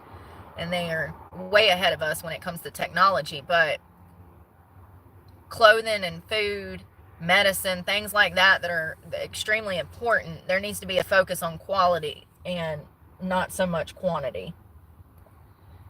This consumer bullshit where people just spin, and they just DoorDash and Amazon and packages and just, I mean, it has to stop. It has to stop. It's crazy. The whole world's financing their lifestyles on credit cards. I don't even own a credit card, and that's why, because I live through everybody else. I'd rather live out of a car than take my chances with a credit card, having to pay my rent on a credit card. You know what I mean? Could you imagine paying rent on your credit card with a damn with a 21 APR? Like, bro, and they are. That's exactly how they're doing it. Imagine your rent is only $1,000 a month, but that APR is 10%. So you're gonna be paying damn, what is that? On 1,000, so you're gonna be paying $100 to pay your rent, or is it probably more than that? I don't know how credit cards work. I'm just assuming here, but let's say your rent was $1,000 and your APR is 10%, and you pay $1,000 on that credit card. Don't you pay an additional $100? Ain't that the 10% APR? Is that how it works? Please tell me. I need an answer. Ain't that how it works? Why would you pay $1,100 for your rent when you could just pay $1,000? Oh, I guess you didn't have any cash, so you got to put it on a credit card. It's crazy to me. That's absolutely what they're doing.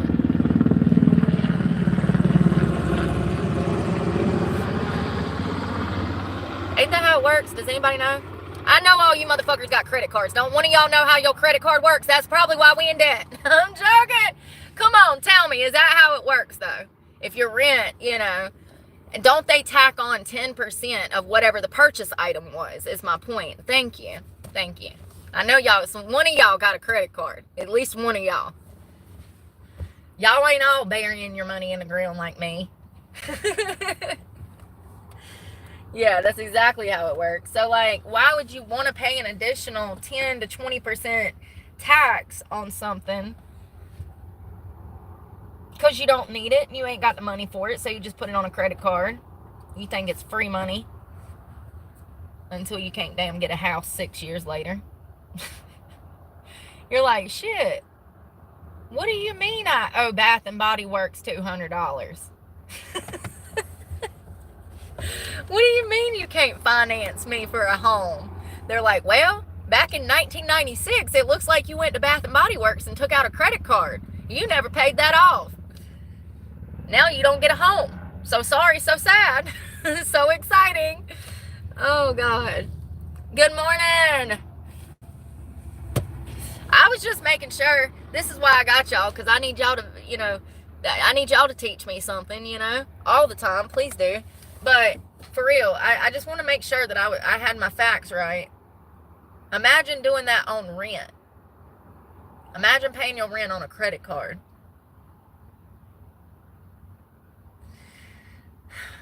I mean, I guess if you got to, you got to, but damn. No wonder everybody's so stressed out. How many trillions of dollars in debt are we with credit cards?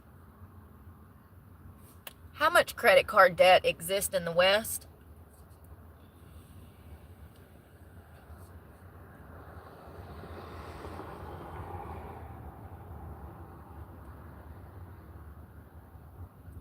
Is there like a national average? Total credit card debt is $1.17 trillion. I thought it was going to be billion. 1.17 trillion. The average interest rate is around 21% APR.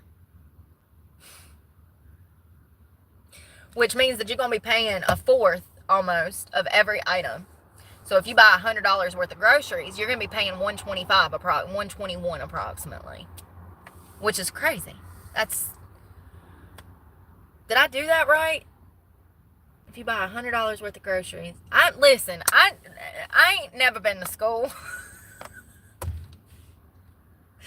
21. Yeah, that would be right. 121. It'd be 21% of 100, bro. God. This is why I don't have a credit card. Because I can't sit around stressed like this every day. We just talking about this and I'm getting dumber. Can you make me smarter? Because I can't try no harder. Please, Lord. This is my new favorite saying. I'm going to get it on a t-shirt. Can you make me smarter? Because I can't try any harder, Lord. Like, I'd be hurting my brain. $1.17 trillion in credit card debt. And rising. And rising. I don't know. I would advise everyone to stay away from credit cards. I would. Stay very, very far away from them.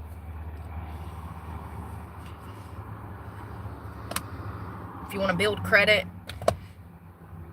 I don't know, buy a used car for like $2,000 and pay the damn, payment on it, and that'll raise your credit, and then maybe get you a phone plan, or you could probably start out with a phone plan. Certain phone contracts like Verizon, it'll help. Start off small. Finance you a damn dirt bike. You can rack up some credit. Your monthly payment will be $130 a month. Like, think outside the box. You don't have to mess with these financial institutions to survive out here. Yes, you'll have to have a bank account to pay your bills, but you don't have to look to putting yourself in debt to gain credit, is my point. Which is the main reason that most people get a credit card, so they say. When you ask them, and when they say, oh, I'm 70 grand in debt and credit cards, and I'm like, well, why did you even get it? And they're like, oh, well, I was young, I was in my 20s, I wanted to build credit, and this is 40 years later or 20 years later. It's like, how'd that work out?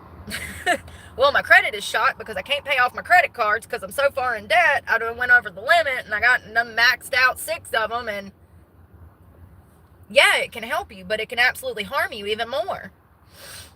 I don't know. Luckily, by the grace of God, for the first damn 15 years of my career, it was a cash-only business, and I could live as such, and I miss those days so much. But in recent years, you'll have to have a credit card a debit card at the very least, so you have to deal with a financial institution, but I would just be cautious about credit cards first starting out as a young person, because it sounds nice in theory, but it can start a whole array of problems, and it can actually lead you down a road that is more detrimental than beneficial. If you are looking to build credit, you do not need a credit card.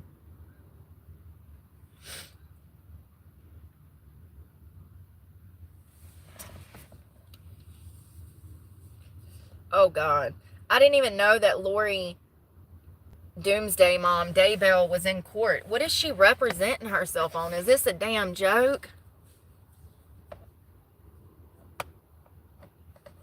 Yeah, a card with no interest would be lovely. If you can get that, then by all means. I mean, that's a debit card at that point, right? Like, yeah, you're borrowing money, but you ain't got no damn finance rate on it. Doomsday Mom Lori Daybell delivers opening statement in her latest murder trial. Who's she on trial for murdering now? Where have I been? She represented herself. You gotta be kidding me. The cult mom. Y'all know Lori Daybell. So, here she is. Oh man, is it gonna show a picture? Hold on one second.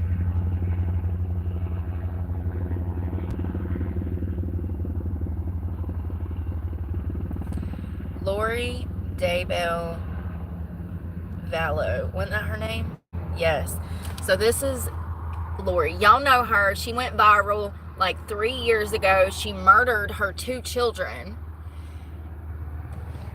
Let me start from the beginning. So Lori married a man. They had a daughter together. Her name was Tylee. And I might have some of these details wrong. Don't come for me, okay? I have the memory of Dory from Finding Nemo. Work with me. So Tylee was around, I think, 10 years old when Lori decided to adopt a little boy. So she had 2 kids. She had a son, and I'm trying to find this poor child's name. If anybody knows, his name was Colby. Was that him? Yes. Colby. So there was Tylee and Colby, and they were her children. And she gets divorced from her ex. I think his name was Alex, or that might have been her brother. Shit. She gets divorced from the father, okay, of the one that wasn't adopted, her eldest child. And he has weekend visits with these children. Well, at some point, Lori leaves the house with her 2 children, her adopted son and her eldest daughter, who was a teenager. And when Lori comes back, the cops are there. Her brother had shot and killed her ex-husband in their home. Her brother said that the ex-husband had started a fight, brandished, there might have been a gun involved, I don't know. It seems like maybe he had a weapon of some sorts, and so Alex, her brother, Alex was the brother, Alex killed her ex-husband on the property of their home, and Lori pulls up and the cops are out there. So they charged it, or they dropped it, stating that it was a self-defense case. Well, fast forward a few years, Lori Daybell Vallow meets a man who is an author of books dealing with Jesus Christ. Chad Daybell wrote books. What was Chad Daybell's books about? They were about the end of times, Revelation, stuff like.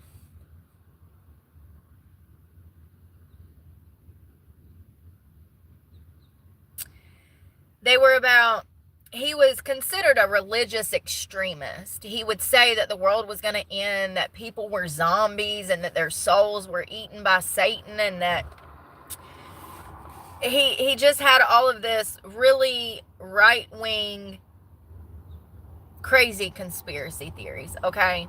And him and Lori both believed this stuff, and they said that the children were possessed and that they were zombies, and they killed the children. They killed their children. And so authorities would find these poor babies' bodies on Chad Daybell's property. Hey, Angel. They found Tylee and Colby dead on the Daybell's property. So I don't know what she is on trial for now, because she was sentenced to life in prison without the chance of parole.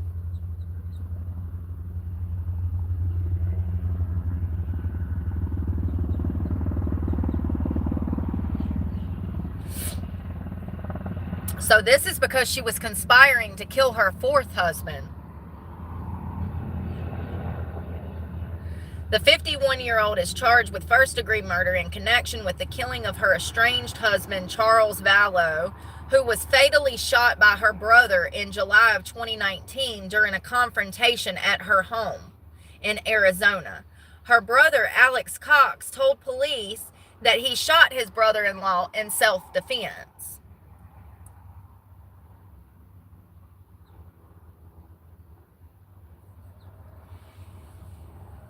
The prosecutor says that Lori Daybell further invoked their religious beliefs as justification for the murder and gave her brother religious authority to kill Vallow, her ex-husband, who she said she believed was possessed by an evil spirit.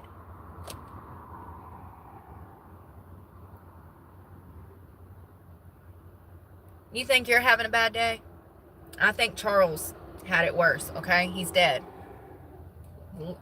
He got mixed up with Lori Vallow, and he was never to be seen again.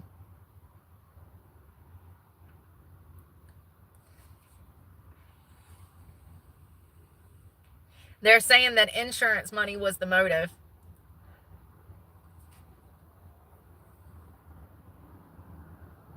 So she is on trial for Charles Vallow, who was Tylee's father's murder, because her brother shot and killed him, and the prosecution is trying to say that this was all a setup, that they planned this. Friends said that Lori Daybell's 13-year marriage to Charles Vallow started to deteriorate after she became a fan of Chad Daybell's books. And remember, he's a doomsday, the world's going to come to an end, fire and brim, right-wing, Christian, extremist. His books are crazy. I have religious authority. I know, right?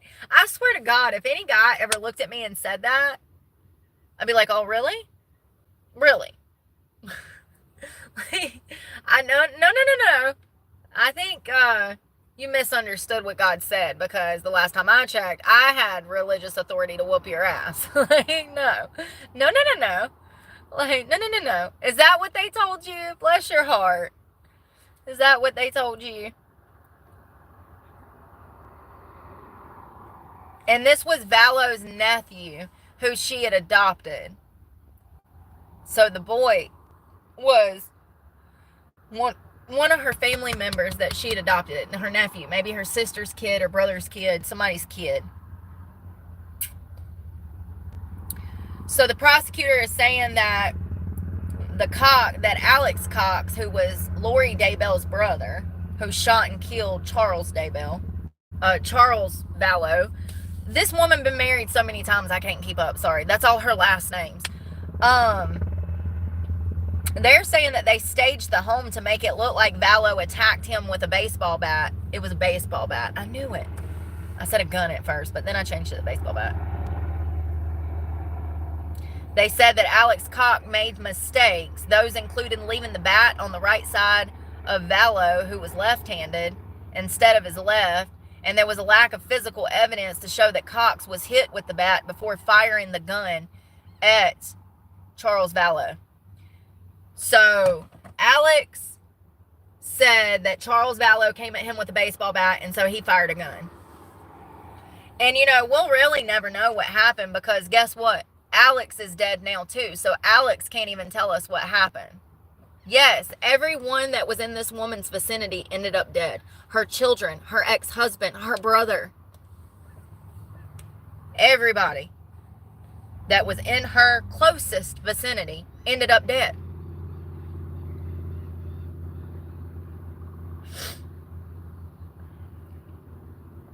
I did not know she was being tried for another murder. Yep, over her fourth husband's death. And this dumbass is representing herself. I mean, I guess it don't matter. She's already in prison for life anyways. So be it.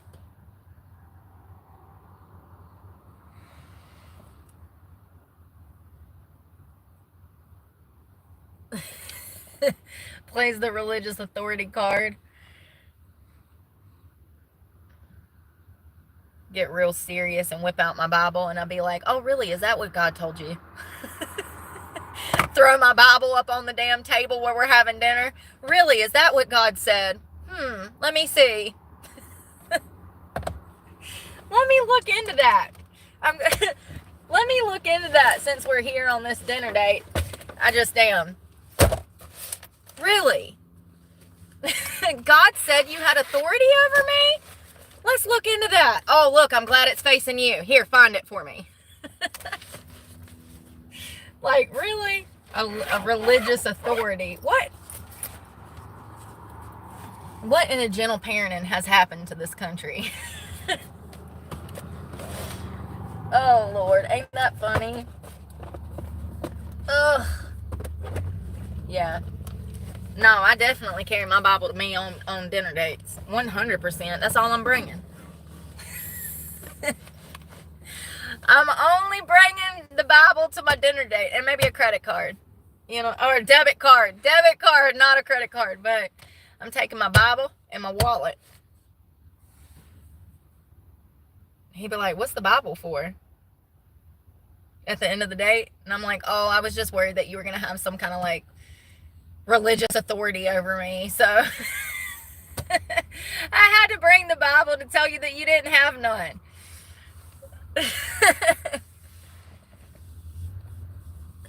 Where's that flood in Critter's Queen? I haven't seen it. It hasn't been raining here.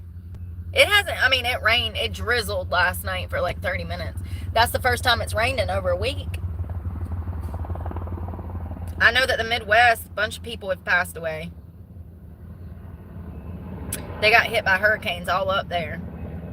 It just missed me. It says that I should have been hit. I'm in Florida. It's like right at the top. But I didn't get any of it. Didn't get any of it. Oh, that's damn North Carolina. At the bottom.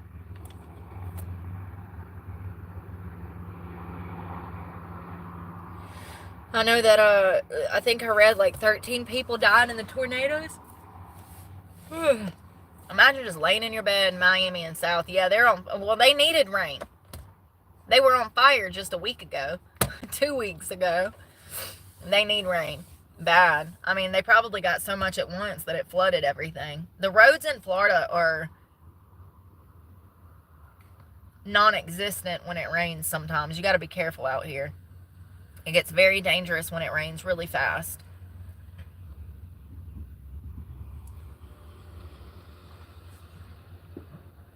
I'm kind of hungry, y'all. Kind of want to go to Golden Corral. Don't need any more now. I know. That's crazy. 13 people in the Midwest.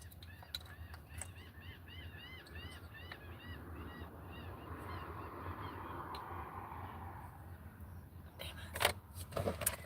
Shit's always about to die.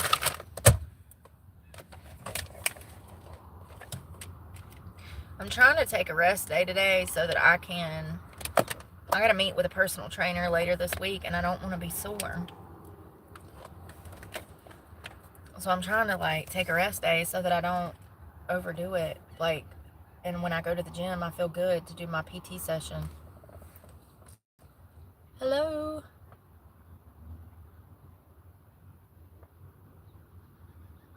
Oh, he thought he was God and I didn't. No, that's right. That's funny. Ah. That's funny. He thought he was God. No, he didn't. He didn't actually think it was God. Yes, he did. He thought he was like the literal God. God, I'm so glad to be single. I'm so glad to be single. God, I don't even know what I would say to somebody. What do you say? I don't know what I would say to somebody. I don't even know how I would respond to that. I told y'all before that when dudes start talking like fantasy world, that I'm out.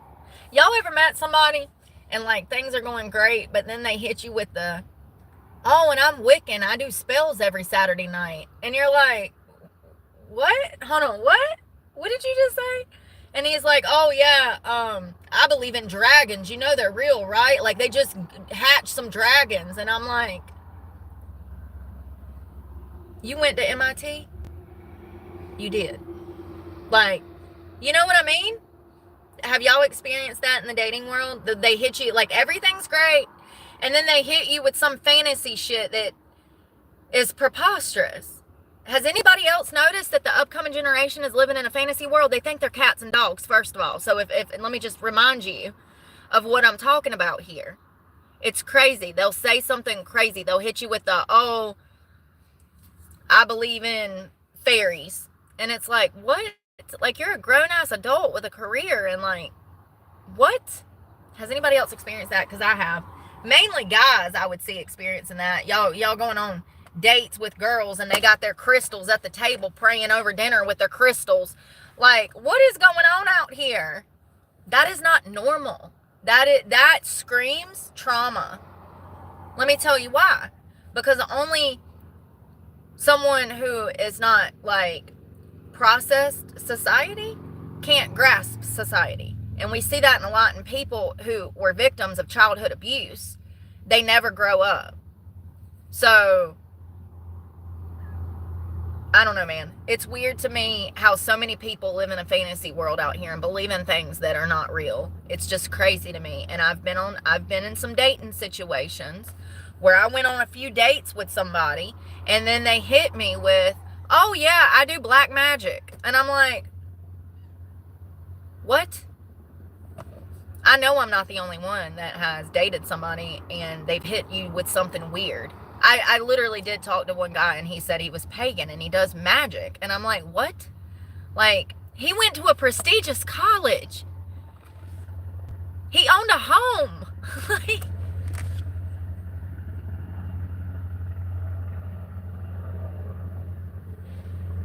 he's a wizard. I couldn't date him because he thought he was a wizard, and I knew that he wasn't. Shelby, you get me, Shelby. You get me. Like, it's okay if you want to play Dungeons and Dragons, but don't make it your whole personality at 50. You know? Like, you need to recognize that that's an artificial, fake game. A. And, like, if you can't, then I can't date you. It's kind of crazy. Hey, Jesse. Oh, it's dead. That's why. I was like, what is wrong with this? And I got on a nicotine patch. I need to change them out.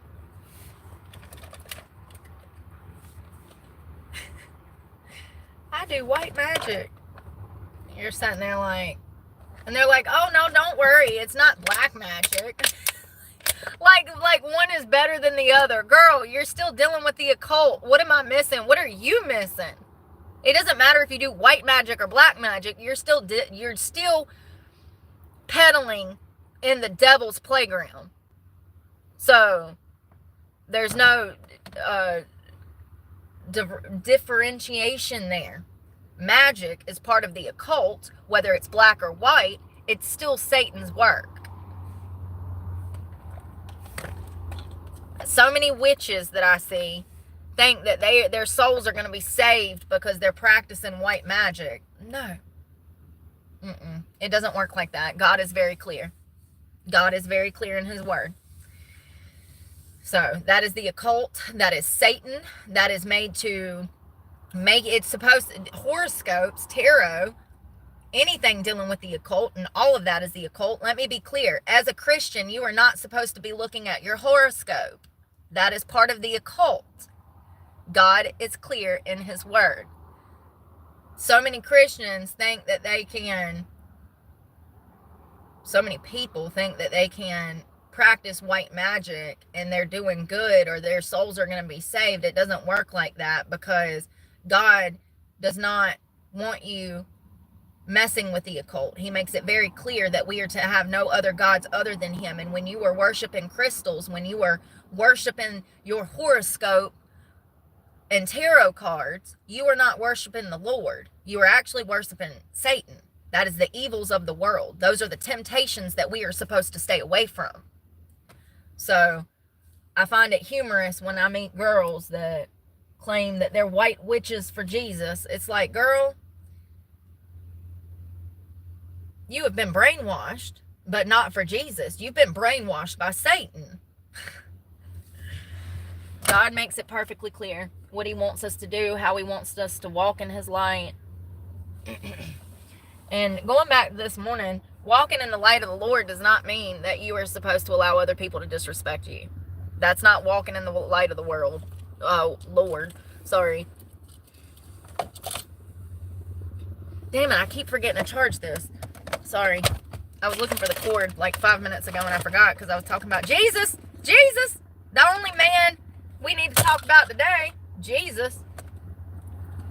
How does your man treat you? I don't care. Mine treats me good. I'm joking. I do care. But Jesus will never fail you. Let Jesus be your husband.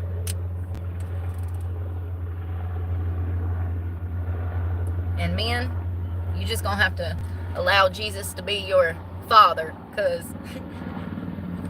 his word states that he will not be your husband.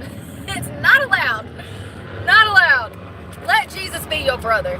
He is your father. But you know what I mean. You know? That's funny. You cannot be out here messing with stuff like that. I had a bad habit of reading my horoscope because it always applied. But the past 3 months, 2 months, I steer away from that stuff, and I actually get mad when Google pops it up on my feed. Like, Google will, like, give me recommendations, you know, to, like, news articles for my You page. And I guess it's because I used to, thank you. It's old. It's so comfortable, though. Now watch me disappear. No, you see me? No, you don't. Yeah, I think that, like, Ouija boards and stuff like that, I used to really be into stuff like that, and I used to be a Wiccan, so I still have tons of books. I think we got rid of most of them when I moved out of my house, but tarot cards in storage and some books still in storage that we need to get rid of. But when I moved out of my house, I got rid of, like, 20 witchcraft books. I don't know. It's kind of crazy how the series of events happen. Like, I don't know. There was like an awakening period. I just kind of like, I don't know. It's crazy how it happened. It's like one day I realized that I really needed Jesus, and then the next day, all of a sudden, I didn't have the want or need to mess with these tarot cards and to read into this stuff too deeply like I had been before. So it's kind of weird how it happened, the progression into me absolutely hating tarot and horoscopes and anything to do with, I know that society calls that white magic, but anything to do with tarot, horoscope, it would fall under the black magic territory because it's Satan. I understand that people who are living that lifestyle and that are part of the Wiccan belief system, the pagan belief system, trust me, I know the system better than most. I understand the people that are practicing magic under that belief system think that they're doing the right thing, but they're still practicing black magic, because any magic would be worshiping a false god, and you can't do that. And you can't go to our God sacrificing fucking chickens, asking him, sorry, I said that word, sorry. You can't be taking no chickens to God and saying, God, give me what I want. Our God don't work like that, because he is a God that represents love. Everything is love and good and light and positive. God would never ask us to do anything negative for his blessing. No proper God would. And I know some people might say, oh, well, your God gave us free will. Yes, he had to, because otherwise it would be an abusive situation. He's a kind, loving God. If he wouldn't have gave us free will, then we wouldn't be able to make the choice between him and Satan. It would be forced love. We would be conditioned to just love him. That is why we have free will. Is so that we can make the choice to go to him. I see a lot of leftists that say, oh, God's evil. Da, da, da. No, you don't get it, because you've been brainwashed. You don't get it. But if you didn't have free will, then you'd be like, oh, God, I wish I didn't love God. I hate God. You know what I mean? Like, then you'd be mad that you were forced into loving this man. And then you'd be like, oh, God, this is an abusive situation. I'm being kidnapped and my heart's being held hostage by God. You know what I mean? The whole purpose of free will is so that we have the choice, so that we can choose him, we can choose his word, we can choose to walk in his light, or we can choose the opposite, the alternative. Anything outside of him is Satan. So even if you don't choose him, you're still choosing Satan. Because anything outside of God's light, God's love, is Satan. This whole world, this is Satan. This is his playground. Anything outside of God is Satan. Satan is dark, God is light. Yeah, I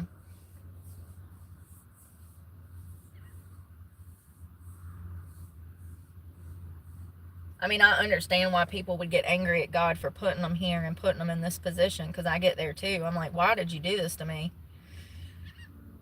And then I get angry at myself. It's like, why do I have a conscience? Why can't I be like everybody else? It is frustrating. It is very frustrating. So I understand how people maybe that don't believe in God, or people that are, primarily on the left, have this hate for him. And I get that, because I get there too. I get frustrated. Why did you put me here? Why? I have to remember, though, he has no power over other people. He can't interject himself and make them treat me the way that I deserve. I just have to carry myself in his light and deal with it the best of my ability. God doesn't make people hurt you.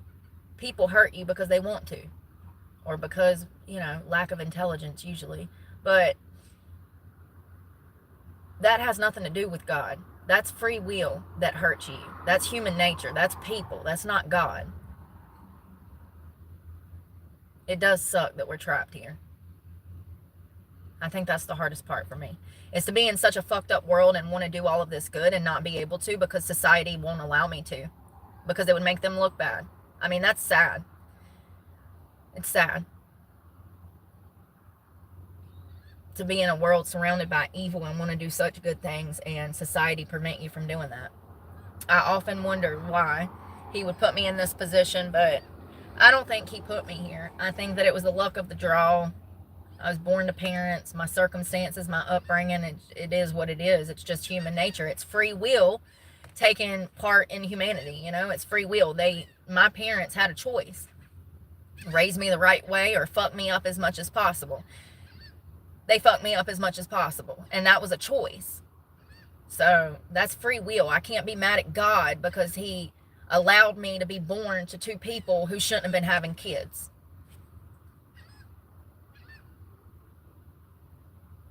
That's not God's fault. If anything, it's Satan's fault for leading my parents down the path of abuse instead of the path of affection and guidance. You know? Y'all, I'm hungry. I'm starving. It is a crazy world. Only one God. Yeah, I don't get along with people that don't believe in God very well either. That's a great point. I almost become confrontational because I don't understand why they don't understand the concept. It's like, I don't know, man. I guess for me, I've always believed in God since I was a child. I grew up in the church. I've just always knew that he was with me. And I don't know where I would be if I wouldn't have felt that as a child and my whole life. As far back as I can remember, I knew that God was real. And I don't know where that comes from. I just know it. I mean, and then there's scientific evidence that supports that, you know, Jesus Christ existed and all of that. So more evidence to support than not. And I just found that out a few weeks ago. I didn't even know about the scientific backing to the Bible and to Jesus Christ until recently. You know, that shrine and so many other things that have been discovered that they're doing research on currently, and they've found out wonderful things about these things. But like, I just always knew that God was real. And I don't understand. I don't know. I can't even conceptualize what it must feel like not to know that he's real. You know what I mean?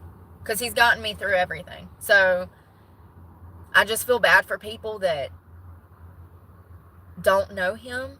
I feel bad for people that don't know that he exists. Because I don't know what my life would look like if I wouldn't have had his guidance my entire life. I mean, it looks bad enough, but if you know, you know. That's all I need to say about that. If you know, you know. But I don't know. I would have been an actual criminal, is my point, if I wouldn't have knew him. There's no telling who I would have ended up being. And it's quite scary to think about, because even being a good person, I still ended up being a felon. So, you know, and that was in the name of good. That whole felony charge was me defending my best friend of 20 years, 18. So, you know, in that moment, when someone's getting bullied and you step in for them and step up for them, you feel like you're doing the right thing. Legally speaking, apparently you can't do that. I wish my parents would have told me that. Might have helped me. But, you know, I recognize now, well, now I would never do that for anybody again. I'm not, unless it's my husband or my children, I'm not defending anybody at this point. I mean, all right, let me clarify. If some kid comes running through here right now with somebody beating the hell out of him, of course I got to jump in. Y'all know I'm going to be the first one on the scene. But as far as like, me and you go to, like, let's say that we went out to eat and you were running your mouth to the waitress, and then the waitress at the Waffle House tells you to meet her out back. Girl, you on your own. You started it. You dealt it, and you gonna have to deal with it. You know what I mean? But 20 years ago, I would have been like, no, let's not fight, or, you know, I don't know. I would have been in the middle of it, like, I don't know. I just do things differently now because of that whole scenario. But at the time, I felt like I was doing the right thing. So, I don't know. It's kind of crazy to think about who I could have been if God wouldn't have been instilled in me and installed in me at a young age. It's like I've always knew that he was real. And it's only because of Satan and worldly stuff that me and him have fought like we have over the past 2 years. You know, it's the financial economy that makes me question his existence. It's like, you see what I do. You see how I live my life. You know where, my heart lies. So why are things not getting better? I don't know. That's the only problem that I ever have with God. It's like, you wanted me. I'm here. Completely devoted my life. Quit stripping. Quit doing drugs. Got off of heroin. I did what you wanted me to do. Now, when am I going to get some relief? And then things progressively have just gotten worse for the past 4 years. So I guess that's part of faith. I don't really know yet. I can't really tell you. But I know he's real. I just don't understand his game yet. You know what I mean? I don't understand what he wants from me sometimes. It's so crazy how when I was, shooting hundreds of dollars a day of heroin and stripping on stages across the United States, how everything just comes so easy to me. Life was just easy breezy. I mean, it wasn't completely easy. Of course, I'm doing drugs because I'm selling my body. And sex work, it comes with the territory when you're working in clubs. And let me just clarify, I never prostituted out of a strip club, not once in my life. I just want to be clear that the reason I left strip clubs was because of the prostitution that started to be socially acceptable in the industry after COVID. Prior to COVID, if you came to North Carolina, South Carolina, you could not get sex in a club. And if you tried to get sex in a club, they would kick you out. And if you were a stripper that was known to be on pages such as like Backpage or any kind of escort site, they would fire you from the strip club because you were prostituting. 20 years ago, they didn't allow prostitutes in strip clubs. That's a new thing. So I just want to clarify that I left stripping because they now allow prostitution in nightclubs. And I never slept with customers for money from strip clubs. Never have, never will. I just want to clarify. I left stripping because there was a switch from theatrical performing to prostitution, and I am not a prostitute. It's crazy that I even have to say this stuff. When I say that I'm literally homeless because I refuse to sell my soul, I mean literally. Literally. So there was a switch. All of the girls and the clubs started allowing prostitution in the clubs, and I absolutely refused to behave that way. I refuse. So I left. But that led me into homelessness. Because now I'm not making money. So how do I pay rent? How do I pay for anything if I'm not making money? But at the end of the day, I'm 10 times better off living out of a car, having sanity, clarity, being clean, than I ever was in a club making hundreds of thousands of dollars a year. And the same thing goes for OnlyFans. All these girls out here making down $200-$300 a month, posting, working 40-hour work week. That's what they make. Did you know that? Yeah. I think the highest check that I ever heard from a friend was $700. $700 doesn't even pay my truck payment. And that's why OnlyFans models are prostituting now. Like the one girl that went to Dubai for the porta potty party and come back, she almost died. They found her on a roadside with a broken back, broken bones. She flew to Dubai to meet up with two businessmen, and she went missing for 10 days. And then she resurfaces with a literal broken spine on the side of a highway in Dubai. So OnlyFans, she wasn't making any money because they don't make any money. I get so frustrated because I feel bad for young girls falling for this shit. And then I hate mothers like Denise Richardson that makes their daughter do it and then follows suit. We'll talk about her in a minute. She went to Dubai to get paid to get GB'd, banged, do the guessing on the G part, to get GB'd and pissed and shit on by Dubai businessmen. She signed up to get shit and piss on for money in Dubai. And so she flew there to do a porta potty party. That's what they're called. I've never been to one. You couldn't pay me to go to one, honey. So if I'm going to one, I'm going undercover to film all you freaks and tell the whole world. They found her. They said she fell off a building at a construction site. What OnlyFans model have you ever seen? Maybe, other than me, maybe. I never did OnlyFans. Let me be clear before people are like, oh gosh, she's got OnlyFans. No, I'm just saying I could have. But what OnlyFans model have you ever seen other than me that could have been that would go to a construction site? I've never met an OnlyFans model that would go to a construction site. They said that she fell off of a construction site building, and that's how she broke her spine and multiple other bones, and she was beat to a bloody mess. So this is what we're going with. She slipped and fell. What is she, 90 with bad hips? She never ate calcium before. She ain't never had no milk. Like, y'all, no, what happened is they brutalized her so bad, they snapped her spine, in my opinion. Now, we don't know. Let's see if there's an update on this, but this was last week, and we tried to figure out what information, and, you know, before I get on that, let's talk about Denise Richardson. Everybody knows who Denise Richardson is, okay? She was lovely. The 80s, the 90s, she played in everything. She's a beautiful woman. She has daughters, I think 2 or 3. Her eldest daughter is 18 years of age, and on her 18th birthday, she opened an OnlyFans.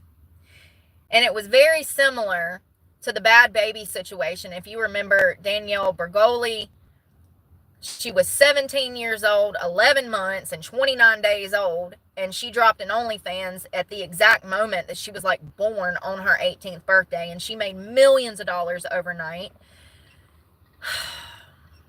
Denise Richardson's daughter did the same thing. And when asked why she did this, imagine your parents being millionaires, and as an 18-year-old child, you still feel necessary to go sell your body on the internet. Tell me you had some horrible parents, baby girl, without telling me you have had a horrible life. Is this Charlie Sheen's children, or whose children is this? Who is Denise Richardson's baby daddy? God, I hate that. Child's father. Charlie Sheen. Yes, this was Charlie Sheen's daughter. Y'all, these poor children are so messed up in the head. Imagine growing up with Charlie Sheen as a father. Need I say more about why this poor child ended up on OnlyFans? I don't think I need to say more how this child ended up on OnlyFans. So she drops an OnlyFans at barely 18, right? And when asked why she did this, she said that she worked at a candy shop and she wanted to move out on her own, and she knew that a candy shop money income was not going to do it, so she decided to drop an OnlyFans. So what does her mother say? Great question. You know, me as a mother, I'd be like ripping my daughter off the internet. Yes, even at 18. I don't care if she's 25. Listen to what I'm telling you, baby girl, because I will find you. No, absolutely not. I don't care if you're 35. I'm coming to hunt you down, and I'm going to pull you off of whatever stage you're on, and you're done. There's things that you do as a parent, and protecting your child is one of them. Even in adulthood. It's your job to protect that child, even in adulthood. And 18 is still a child to me. So, you know, listen, the frontal cortex, we done been over it. But Denise Richardson, what does she do as a mother? She jumps on OnlyFans too. She sure did. They both have an OnlyFans now. It's a mother and daughter duo. They got separate channels, hopefully. But what type of mother who was a celebrity superstar that's worth millions? I mean, she must be broke. Clearly, one would think that they're broke. I mean, a lot of celebrities, for those that don't know, a lot of celebrities are actually going bankrupt right now. You know it's bad when Hollywood's filing for Chapter 11. Like, is it 13 or 11? I forget. I think it's 11. What self-respect? Exactly. And to teach your daughter not to respect herself. Like, to teach your daughter that this is okay and this is acceptable. What's next, Denise? Are you going to fly her to North Carolina to sell her to some businessman? Because that's what comes. Listen to what I'm telling you. These girls are not making enough money to pay bills, so they supplement income through prostitution. I know it for a fact. I know it for a fact.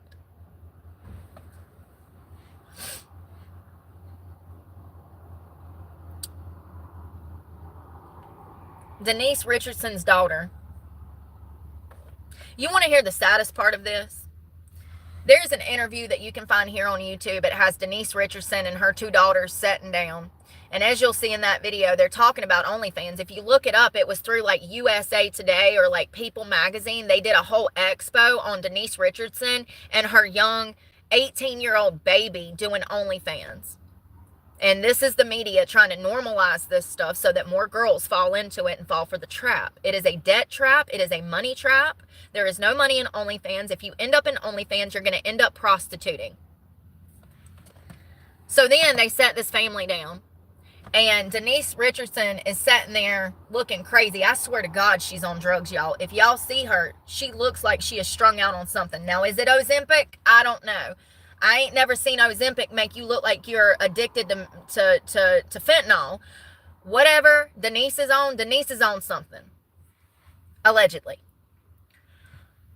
She sits down, and this young girl who was 18, you can see on her face that she is ashamed that she started this OnlyFans. And she explains that she started an OnlyFans because she wanted to get an apartment. Her mother and crappy-ass father, who I think is dead now, R.I.P., they weren't going to help her get an apartment. And you can see on this child's face during this interview that she is destroyed internally by the fact that she is selling her young body on the internet. And how as a mother you cannot see that?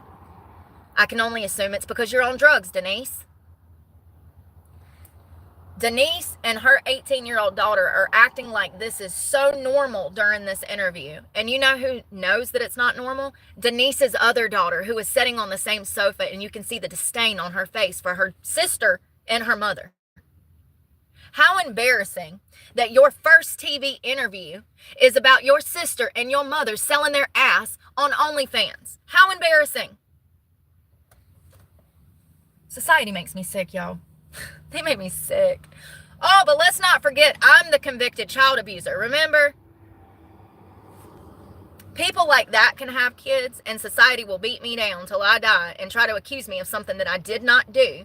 But people like that can have children and broadcast their children to millions of perverts online at the tender age of 18 years old. And then when they see that their child has success, the mother jumps on board to get a paycheck just like her 18-year-old baby. Yeah, I've seen a lot of child abusers. I'm not one, but I see a lot of them. I see a lot of them out here. A lot of them. I don't care what you say. That poor girl has probably been through more things than we'll ever know about. She grew up with Charlie Sheen as a father, and then Denise Richardson as a mother. Horrible. Horrible. OnlyFans is a trap. The largest check that I ever heard an entertainer claim that they make, that I knew personally, and I met a lot of them. I was stripping during the peak of OnlyFans when it first dropped back in the day.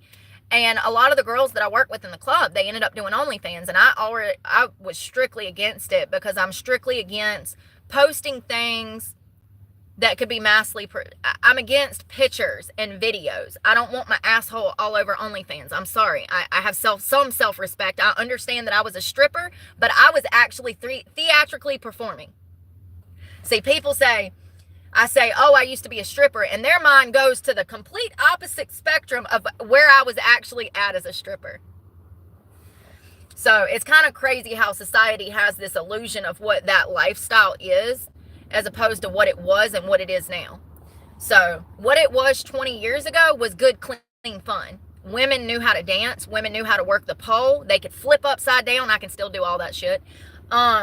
We were theatrical performers. See, we had more to offer than just something between our legs. We had a brain and we had a performance. And that's what stripping was made for. And this is why stripping is failing. Because all of the clubs have allowed girls to be prostitutes. They introduced hot tubs. And for, you know, a few $100s to $1,000 an hour, you can go get in the hot tub and get whatever you want. That is when I stopped stripping. It's been years.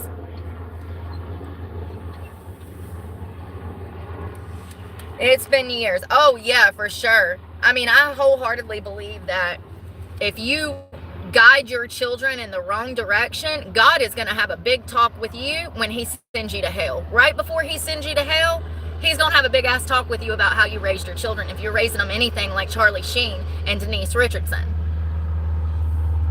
You know what I mean? Like, I don't understand. Well, that's what I wanted to look up. I wanted to look up her net worth. What is Denise Richardson? What is Denise Richardson's net worth? And you got to take this with a grain of salt, because Google has me posted as making $20,000 a month, and I made less than $500 last month. So don't believe everything you read on the internet is my point. It says that her net worth is worth $12 million. But let's think about this logically, okay? Her kids are practically grown. Charlie Sheen has passed away. What is her overhead cost? Her bills, her mortgage, maybe a car payment. Why would she join OnlyFans if she's worth $12 million? I don't think she's worth $12 million. I think she's broke. I think she's broke. Or she was until she started an OnlyFans. That is the only reason that one goes into sex work is for money. Newsflash, hate to tell you guys, all you guys that like to sleep with prostitutes, they don't want to sleep with you. Sorry. Hate to burst your bubble. Yeah, they go for the money. They're there for the money. They're fucking you for the money. I'm sorry to break your little heart. If you even have one. I mean, if you're sleeping with prostitutes, you probably don't. But women go into sex work for money. So the only logical reason that Denise Richardson would have to go into sex work is for money, is if she's broke.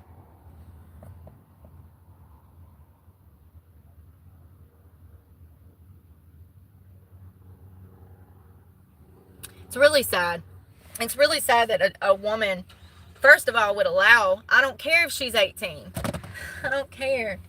To allow your child to behave that way and to go into that simply because they want an apartment is just so heartbreaking. So heartbreaking. She's going to resent her mother for that. When she grows up and she becomes my age and she realizes the mistakes that she's made as an 18-year-old girl, just like I did walking into a strip club and starting to strip, she's going to resent her mother for allowing this, because her mother was supposed to protect her from this crap. If your child wants to get their own place, you encourage them to do things in a positive manner. You don't allow them to, desecrate themselves, destroy themselves, possibly open up doors to drugs and STDs and an way dangerous lifestyle. I don't know a sane mother that would want their child on OnlyFans. Not a good one.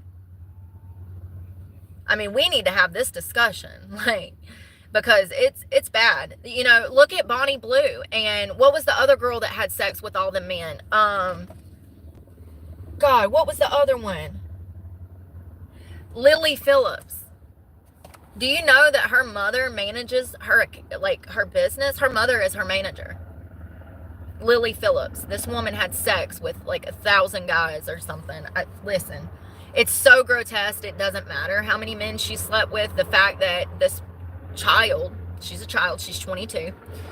The fact that this child is desecrating and destroying herself in this manner for fame and money, and her mother and parents are sitting by watching idly, cheering her on, clapping like seals, is so problematic. So problematic. It almost makes you wonder how long they've been conditioning this child to behave this way. That is learned behavior. The over-sexualization, the overt sexual stuff, that's learned, man. That usually screams childhood abuse, sexual abuse. That's typically what we see in children in early childhood development. When they start acting out sexually, it is a telltale sign of sexual abuse. It's the same thing in adulthood. Young teenage girls that are out here at 15, 16 years old trying to have sex, running the streets, it usually 90% of the time, probably more than that, stems from childhood sexual abuse. So to see these young girls that are jumping into OnlyFans like they're diving into a pool without even thinking about it, it screams trauma. And what they fail to realize is, because they're so young and their brains are not developed, is that they're actually going to be traumatizing themselves further. I'm speaking from experience. All of this is from experience. So, no, I never had an OnlyFans, but I know the ins and out of it. But sex work is sex work, and it destroys the soul. All branches of sex work destroys the soul, just like the other ones. There's no, just like drugs, it doesn't matter what drug you do, whether it's meth or heroin or crack, they're going to destroy you. Sex work is the same way. Sex work is the same way. It doesn't matter if you're stripping, it doesn't matter if you're a full-blown prostitute, it doesn't matter if you're just doing OnlyFans. Sex work will destroy you, and it will eat you alive. It will chew you up and spit you out. And I wish that these young girls knew that the trade-off, they are worth so much more than what they are trading off. You know, it's really sad. And I get disgusted when I see parents like Lily Phillips' mother. And I mean, let's think about this rationally. Let's think about what happened with Lily Phillips. So she slept with, I think it was like 1,000 men or maybe 100. It was a bunch. It was a bunch. The time don't even make sense. Like, how did she have time? There was only 6 hours. Like, it was a bunch, honey. I mean, it's disgusting. So let me paint the scene. So Lily Phillips is a sex worker, influencer who decided that she was going to get a contract with some porn company, and then she was going to have sex with like 1,000 men, or I think it was 1,000 men. How many men did Lily Phillips sleep with? 100 men in one day. And Bonnie Blue slept with 1,000 or 1,200 in like one day. Crazy. This girl is absolutely gorgeous. She could have done anything, and been successful. She could have done anything. She could have got on the internet and talked about damn Cracker Jack boxes 24/7, and we would have been thrilled every time she opened up a new package of Cracker Jacks. You know, she could have just showed the damn prizes in the damn Cracker Jacks, and we would have been glued to it. She could have done anything. No one is going to convince me that this wasn't a setup from a very early age. The fact that her parents are involved in managing her career and standing by watching this girl destroying herself, no one is going to convince me that this wasn't part of a bigger plan to make money off of their child. So she screws all 100 of these guys. Camera crews all up in there, filming all of this, by the way. Guys coming and leaving their session with Lily Phillips. They would go in. Listen, I saw bits and pieces of it. It's crazy. It's like 5 guys surrounding her on a bed, and they're all just doing their own thing, and she's just letting them do whatever. It's really sad. I mean, it is so sad. So after she's done screwing this 100 guys, the cameraman decides to go in the room where they were all having sex. There are condoms. So many condoms scattered on the floor. The cameraman starts gagging.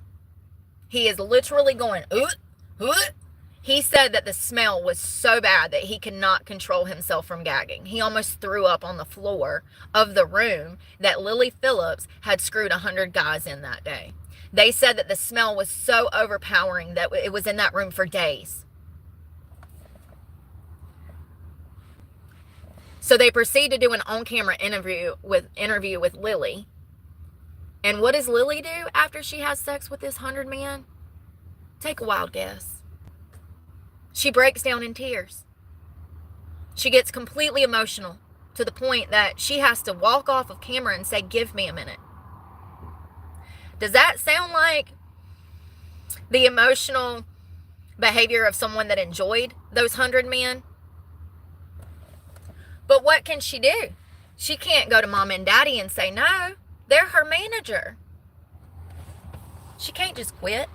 She's got to up the ante. She got to continue. At this point, she's trapped. She's done completely embarrassed herself. She feels trapped. She feels trapped. And you got your mama and your daddy who are supposed to, again, be your protectors, who are coaching you to do this. Her mother is her manager. It's like Kris Jenner on steroids for porn. We thought Kris Jenner was bad, allowing Kim Kardashian to drop a sex tape. Lily Phillips' parents has the Jenners beat by far. So sad. And you know, it's one of those things where there's no way that she's not going to get a disease, because having sex with 100 men, and let me tell you the process on this. So if you're wondering if all of these men were cleared for STDs, the answer would be no. And let me tell you why.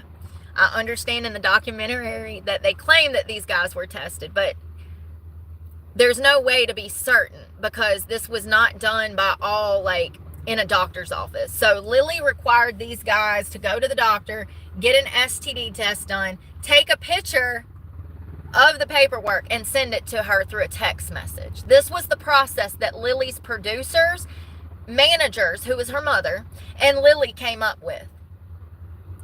Statistically speaking, there's a great chance that just from that 100 guys she slept with, that she got something, whether it's something, you know, that she can't get rid of, like herpes, or something even worse, like, or, I mean, that's pretty bad, you know, or something like bacteria vaginosis, a yeast infection. There's no telling what all health problems she had after having sex with this man, but you can best believe that she had them.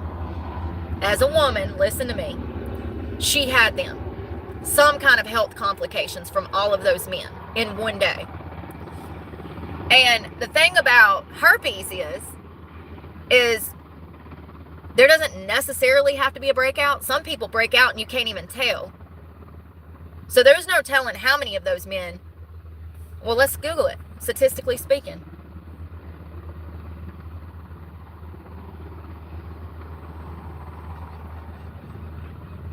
What is the percentage of men that carry herpes? Around 12%. So if she fucked 100 guys, I'm sorry, excuse my French, I'm so sorry. I'm working on not cussing. If she screwed 100 guys and there's 12%, that means that at least 12 of those men could be carriers of herpes. And there's no way that she could verify whether or not they had those before or after through the STD test that she did. So she didn't even know if those 100 men, if any of them had herpes, because the herpes test was never done anyways. They just checked for gonorrhea, syphilis, and stuff like that. So a herpes test is completely separate than an STD test. She's gambling with her life. Who passed? Who died? Who died? Charlie Sheen. Oh, is he still alive? Why did I think he was dead? Not me killing people off on my Tuesday live. I'm sorry. I don't know why I thought he was dead. Brooke killed Charlie Sheen this morning.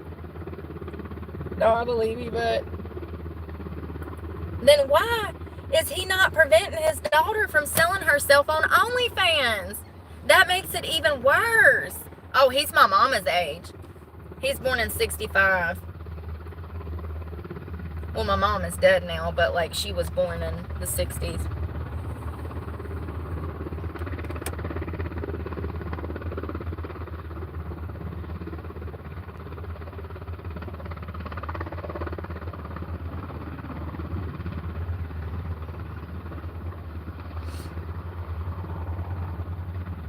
Are they doing a reality show? Is Denise Richardson doing a reality show? It's still disgusting. Yes, Denise Richardson's and her wild things.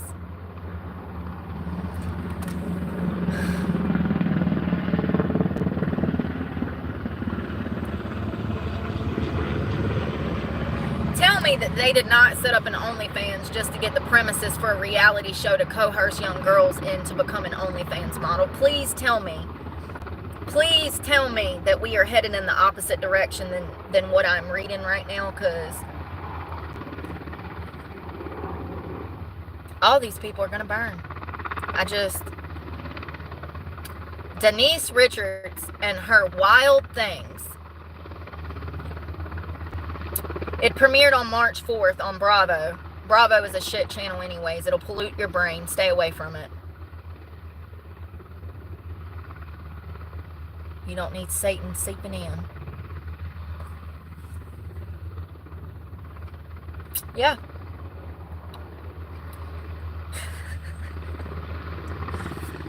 Let me see.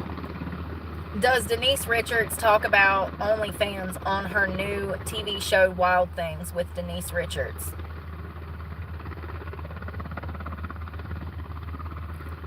Wow. So she's in the top 1%. So that 12 million is about to damn triple.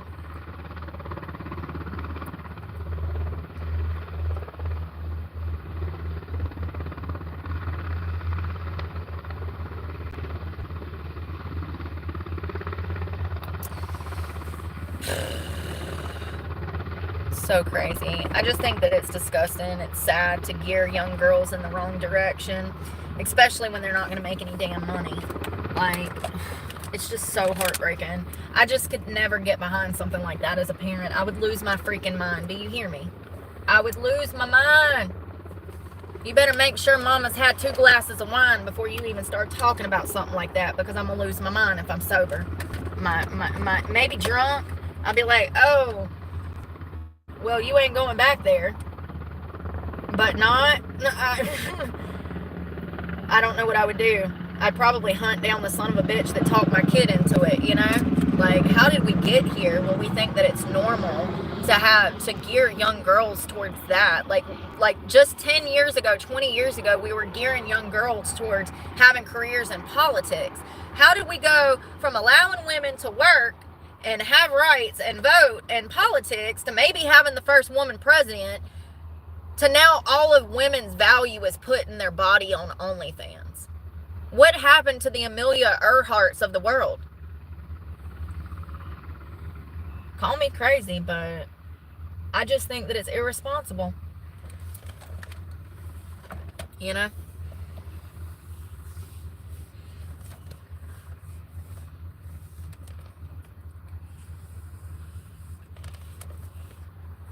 Yeah, it's really sad. Yep, see, Anna Nicole Smith, she was another one that died because of the exploitation and the drugs and the way that, and that's what I'm saying. Y'all know I always say that society will give you the tools that you need to kill yourself. Anna Nicole is a perfect example of that. Whitney Houston, perfect example of that. Society gave them the tools, the money, the drugs, the access, and they killed themselves. But what it was their own internal pain that led them to even seek out the drugs and to use them to tolerate their life. Anna specifically had a huge battle with pain pills. And we see that showcased on her reality show with her lawyer, who was a complete creep. He tried to claim that he was Danny Lee's father. He was not. Howard Stern, what a creep. Howard is a perfect example. He's a tool in society that manipulated Anna into harming herself. And all he wanted was to exploit her for money and to be in her circle. And Denise Richardson is doing that to her own child right now. It's crazy. So crazy. So sad. I don't know. I don't think that things will ever get better. I think that we're headed in the opposite direction, and that's clearly stated in Revelations. All of these, from the weather to the behavior of humanity, all of this is talked about in Revelations, and it'll never get better. So just buckle in, because the next thing you know, 10 years from now, they'll be lowering the fucking age of consent so these young girls can be even younger on OnlyFans. That's the direction that society is headed in, and it has been for quite a long time. Quite a long time. The over-sexualization of young girls and children is disgusting, but it has been going on for generation after generation. The exploitation of children and young girls has been going on for generation after generation, and it's only going to continue to get worse because that's what God says in Revelations. This world will never get better. It's only going to proceed to get worse and worse and worse. And I'm not trying to say that in a cynical, I'm not trying to be cynical. I'm being rational based off of God's word. In my 37 years on this earth, I used to think that the world was going to become a better place, and I've been sitting around for 30 years thinking that it's going to become 25, thinking that it's going to become a better place, and it's consistently got worse. It's only when I started reading Revelations that I recognized that this is the way that Satan is going to destroy the world. He will give you the tools to harm yourself. Society will give you the tools and the things that you need, and they will sit back and revel in your destruction as you destroy yourself. You have to be careful of false prophets, you know? And false prophets, I mean, wolves in sheep clothing, people that come to you and say, oh, I know a quick way you can make some money. The grass ain't always greener. And sometimes that quicker money is going to lead you down a path of no redemption. You might not be able to redeem yourself. You might be a felon and never work again. Ask me how I know. Yeah, I just think that this is society now. But I do think it's important to talk about these things because so many people get so easily brainwashed when it comes to stuff like this. And it's like, no, that is not a good parent. That is an abusive parent. Charlie Sheen and Denise Richardson are not only abusive parents, but they're horrible parents. A real parent protects, they guide, they love. A real parent would never allow their child to be on OnlyFans. I don't care if they are 18. I don't care if they're 25. A real parent would never allow their 25-year-old child to be on OnlyFans. They're 25, and that is their child. So, you know what I mean. There's things you do as a parent, and protect and guide are at the top of the list. And sometimes it's going to be hard. You're going to have to literally fight with them and potentially pull them off of a strip club stage. If you love them, then you do. You barge your ass right up in there and you get Becky off that damn stage. It's just crazy to me how people have no fight in them anymore. You know, like Russell Brand today. Like, where is your fight, Russell? The whole reason we loved you is because you were a fighter. And then you get on your channel and you say that you want to show respect to the victims. These are the people that are trying to put you in jail. You don't owe them any respect. If anything, if you're innocent, then they owe you respect. And probably a lot of money too after all them attorneys. I just feel like people have lost their fight, their passion. And if you can't be passionate for your kids and your kids' future, God, what can you be passionate about? It's just sick. The whole thing. Denise Richardson, Lily Phillips. It's sick. And then to know that their parents conditioned them, potentially groomed them to do this is just so shocking. So shocking. It is not a coincidence. Do you think for a moment that I could open up an OnlyFans today and then a week from now have a televised special with Bravo? Contracts don't work like that. That means that this has been in the works for a while, because Denise Richardson's daughter just turned 18 a few months back and dropped her OnlyFans. And then Denise Richards followed suit. And then all of a sudden in March of 25, boom, a reality show on Bravo to showcase this mother and daughter duo on OnlyFans. That would mean that these discussions were happening before this child was 18 years of old. There's no way that it wouldn't have been. You don't just get a TV contract and they show up with cameras. It is a lengthy process, sometimes from the agreement being made that the show is going to be made to the actual production can take years. So if Denise Richards' daughter just turned 18 just a few months back, how did they already have a reality show lined up? That would mean that Denise Richards was in discussions before her daughter was 18 years of age about this reality show. Allegedly. A lot of common sense there, but you get what I'm saying. The show premiered March 4th. Let's find out when the OnlyFans drop.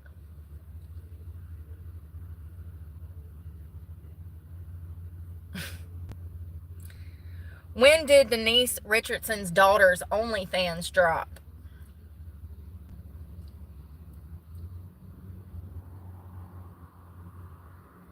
Okay, so I'm probably wrong. Absolutely. So she started her OnlyFans in 2022. So that would make her what?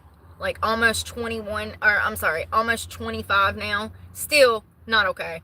We're not going to normalize pedophilia.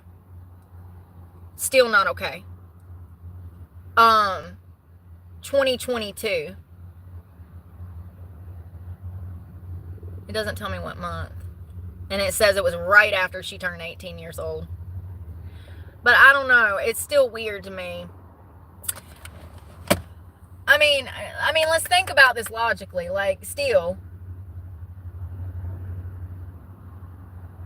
Denise Richards is absolutely the type of woman, clearly, that would coerce and condition her child into this behavior so that she could get a reality show, because she's been in the spotlight her entire life almost. And she's been out of the spotlight because she got old and she had a family and she settled down, okay? And I really wonder, I wish I could talk to this child alone. I wish I could do a psych eval on this child. It's so sad. I just have so many questions. So many questions. And it's clear from the TV interview that this is not a happy family. This is not a stable family, that Denise is absolutely on some sort of drug. It's some sort of intoxicant. Is that how you said that? But it's very clear that Denise is not right in the head, and it's probably from her own trauma in Hollywood as a child.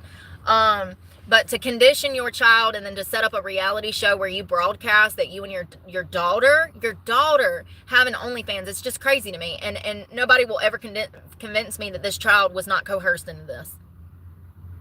It's like the perfect storm. It's the perfect storm. So she opens her OnlyFans in 2022. Denise then follows suit in 23.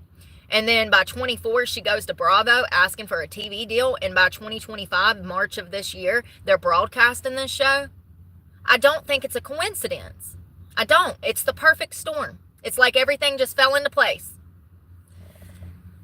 Usually when things fall into place like that, it's because of years or weeks or days or hours of preparation. I don't know, man. And we all know that Charlie Sheen, we know his story. We know who he was. We know Denise's story. Okay, she's problematic in herself. And these children were raised by these two people. What do you think the byproduct of that is going to be? I think we'll see. I think we're starting to see. It's just crazy. I don't think it's a coincidence. And I will always feel like Denise probably coerced her children into behaving this way and wanted a reality show. And so, in my opinion, she put her daughter's head on the chopping block to get what she wanted and to get back in the spotlight. In my opinion, that's how I will always feel, because me as a mother, I would never allow my daughter to do this behavior. It's not going to happen. It's not going to happen. It's non-negotiable.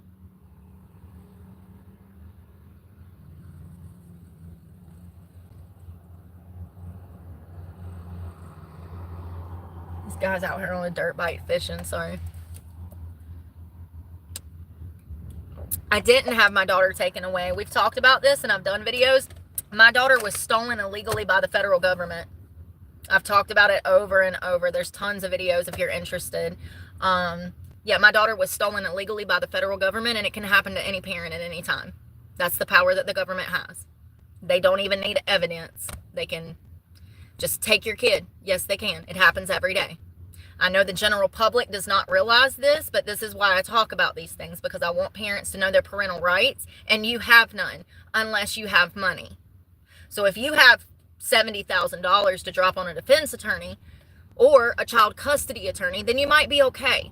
But if you are indigent and or low income or middle class, the fact that you do not have that kind of money to represent yourself could mean that you could never see your child again.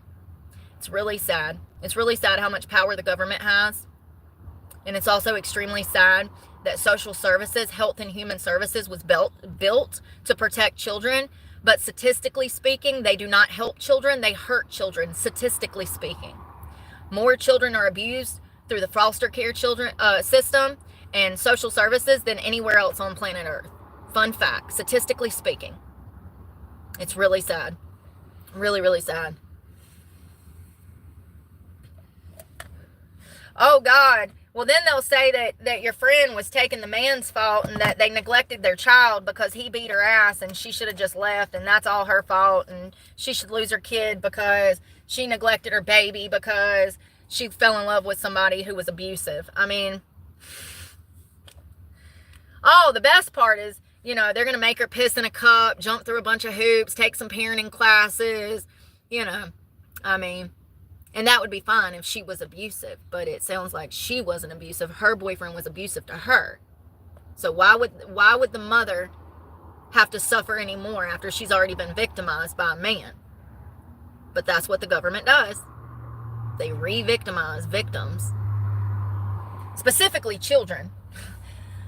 But I'm not going to go into that today. That's a whole can of worms that I was supposed to open 6 months ago, and I still haven't made a video on it because it causes me anxiety, and I have CPTSD from the federal government. So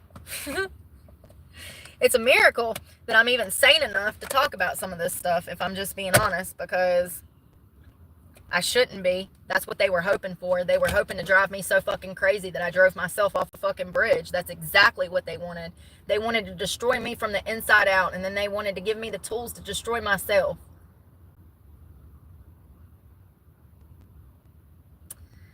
Yeah, that's the government.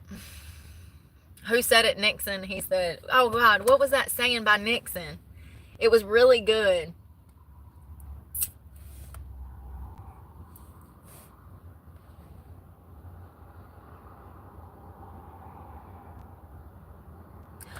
Oh, wow. Yeah, so what? She was charged for driving without a damn license, and then social services shows up, and then they're like, oh, we're taking your kids because you're in jail.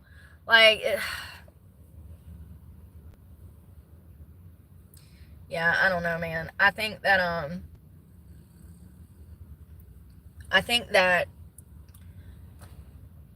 upper class to middle class does not understand the difference in lower class sometimes. Like, when you are lower to middle, you don't have the same rights as if you're middle class to higher class, okay? You don't have the same rights as an American. Your rights are based around your income in America, which is wrong. Everybody is supposed to have their shot at due process, fair trial, but it's not like that. It's not like that. The system that we have is designed to keep the lower to middle class enslaved in the lower to middle class. We want you to stay in your place. You're not allowed to, you know, be successful and dream and have the American dream. If you're lower to middle class and you get in any kind of legal trouble, you can't defend yourself properly. And a court-appointed attorney does not care to defend you properly. And so you have a much higher chance of being convicted of something that you did not do. It's very, very common for people who were... Girl, I gave you several tries. I tried with you. I'm not listening to your negativity. You don't even have a profile picture. Do you think I give a fuck about your opinion? As you hide behind a screen name? Bless your heart. Yeah, I don't think that most people realize that the justice system that they believe to be true is the complete polar opposite of what they believe to be true.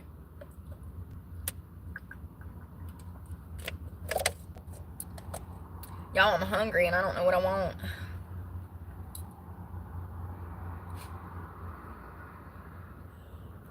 Food. What do we want? What do we need? Food. What can't we ever find? Food. I've been wanting to try this seafood place, but let me call them and see if I can get a veggie. Can I just get a veggie plate like my mama? I'm an old lady. I just want vegetables. Thank you for calling Safe Harbor Seafood Restaurant. Not a restaurant hours and location, press 1. Place a to-go order, press 2. For the office. I do like that lipstick. It's kind of cute, you know, very 90-esque.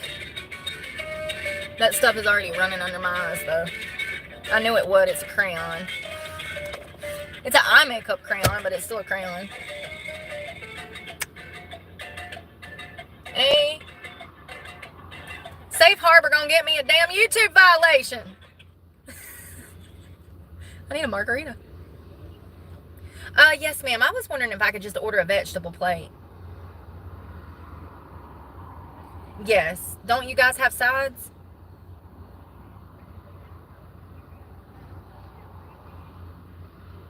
I got you. Thank you.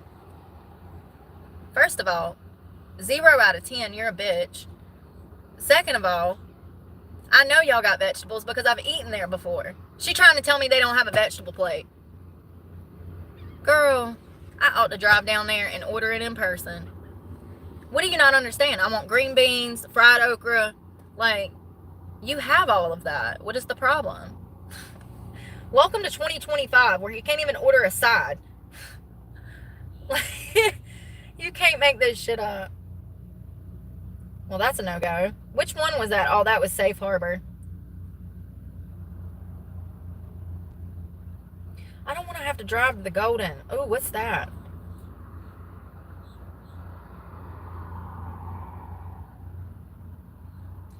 What is that?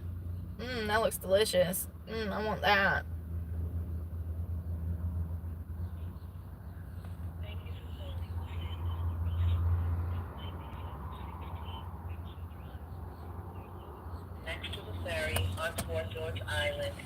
Next to the ferry, next to that $2 million piece of property. Press 1.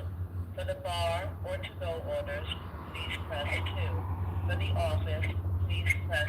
Jesus, y'all. I'm not going to get it. I think that thing is like $17. I'm just going to freaking make something. Ugh. Let's go find some food. I'm not a crook. I didn't say you were. Is that croc? Oh. Crook. Sorry, I can't see. I need glasses.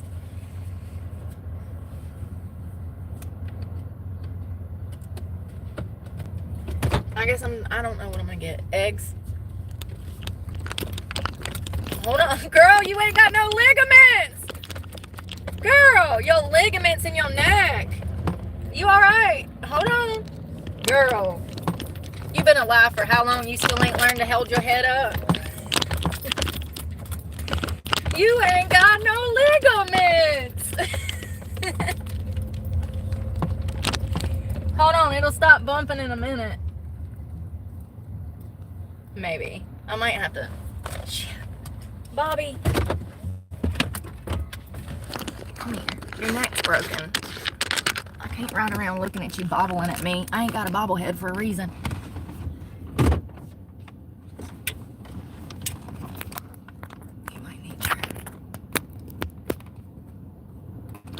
Oh, God.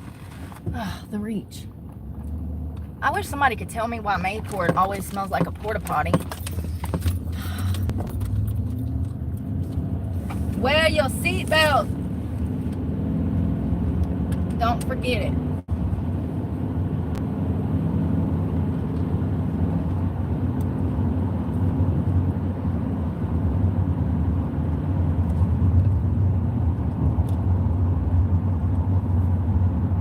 I really wonder if Russell is underestimating the UK court system because he doesn't seem bothered by these charges, and maybe that's just a front so that he doesn't panic. I really hope that he's not underestimating the power of the court system, because they will lie on federal documents, they will lie in court documents, they will lie on police reports, they will lie. They will say whatever they need to say to get a conviction.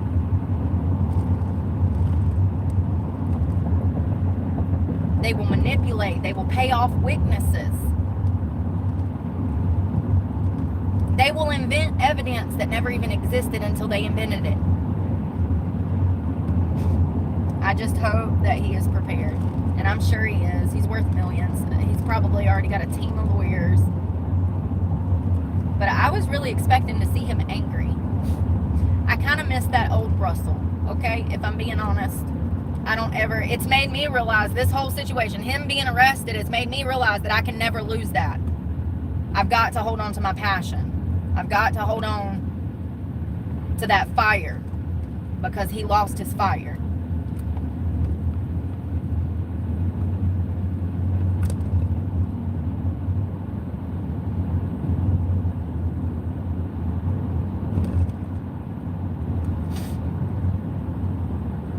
Y'all, I used one of those nice lures that I bought, you know, the little fishing lures, not from the tackle shop, but oh, here it is.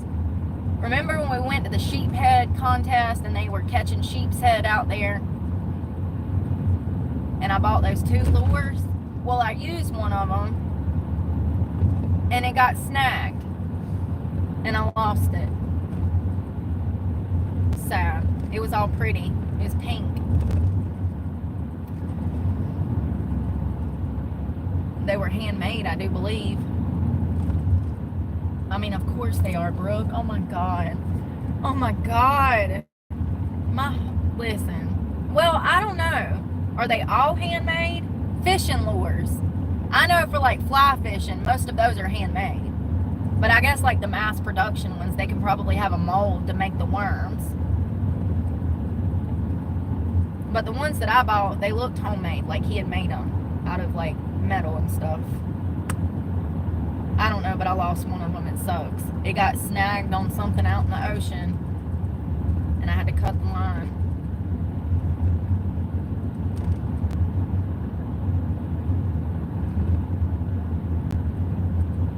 Y'all see that, huh? Almost hit me.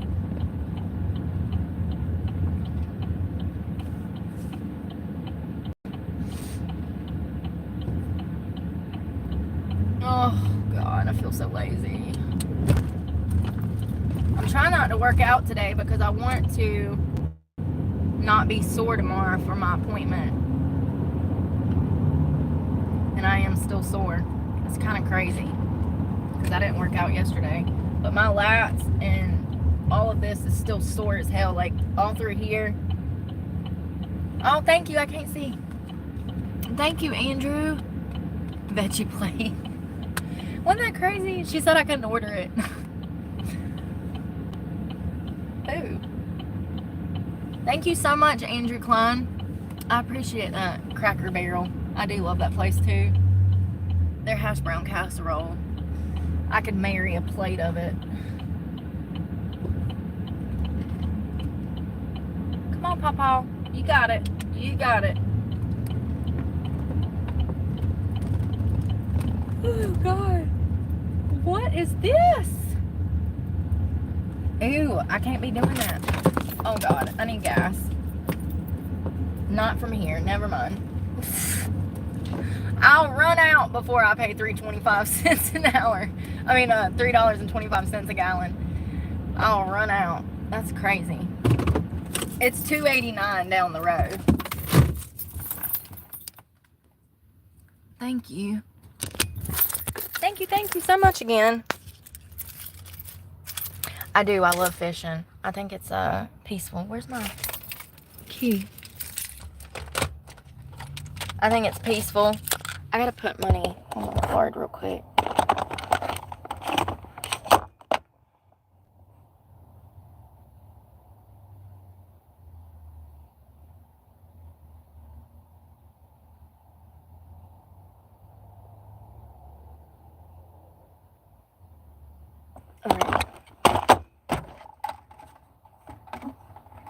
We're going in the stove.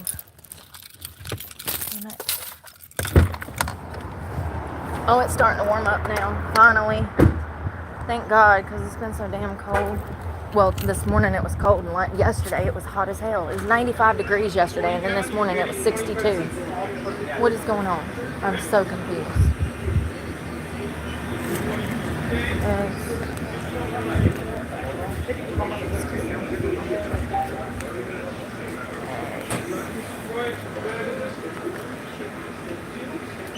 Oh, I'm sore.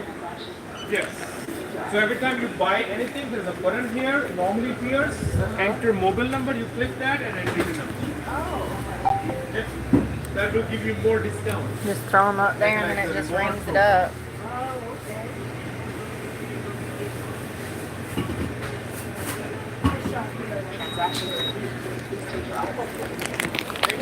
Thank you. I'm gonna grab some mayonnaise. Oh, sorry. Thank you. All right. Mayonnaise. Oh.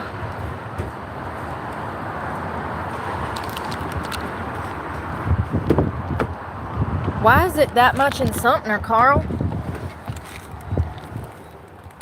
I got family that lives up there. Well, not close family, clearly.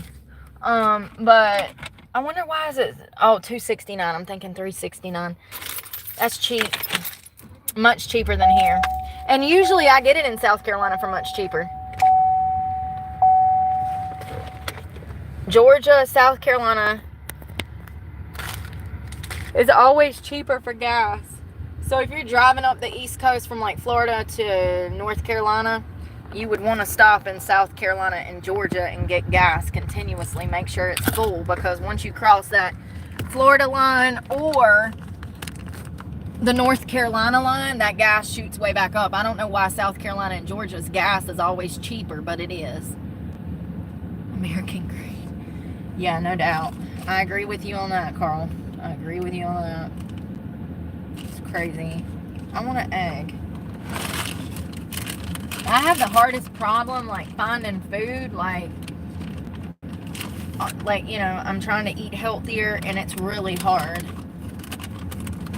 It's really, really hard to find stuff to eat.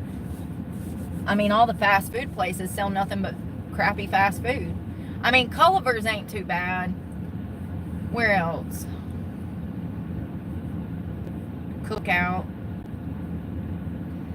I don't feel like it's that bad. You can get lettuce and tomato and stuff on, you know, like on a burger. 11 grams of protein. I also need to take my vitamins with this.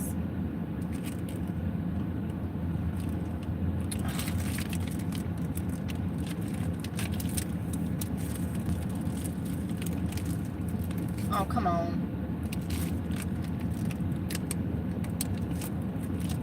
Your teeth are jewels, not tools. Don't do what I do. And we have an egg. Humpty Dumpty. Sriracha honey. Honey sriracha? Sriracha honey.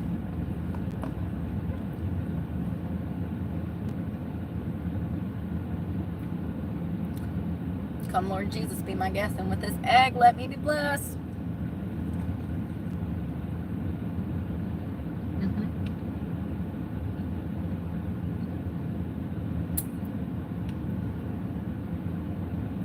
This shit goes everywhere.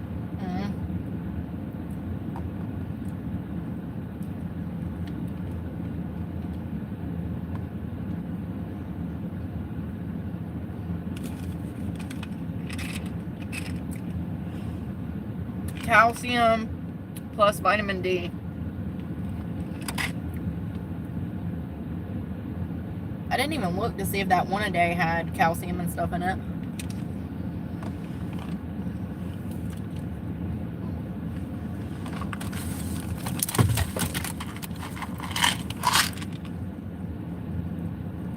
Why is there hair on everything I touch? Everything I pick up, I pick it up with hair. Calcium, 200 milligrams. Oh no. Vitamin D. Vitamin D. Oh, this has got 125%. I don't know, man. Well, then I should be taking that one too then. Or is that D3 or is that just... It just says vitamin D 25 mcg. It doesn't say vitamin D3. Are they different? I need to get some decent food, I know. I just... Sometimes, I don't know. Y'all ever be under so much stress you just can't get an appetite for anything? I really don't even want these eggs, but my head's hurting, so I know I need to eat. I usually know that I need to eat by a headache. Oh, God, that's so funny. I'm a girl. We're all like that. We'd be like, we got a migraine. They're like, have you drinking any water today? And we're like, no.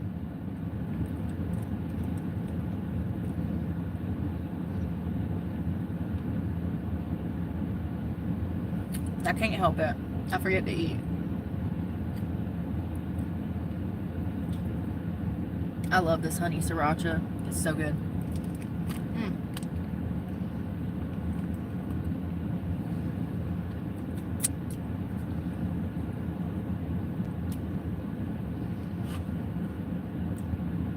I know it's called habanero, but it's not that spicy. It's more sweet than spicy.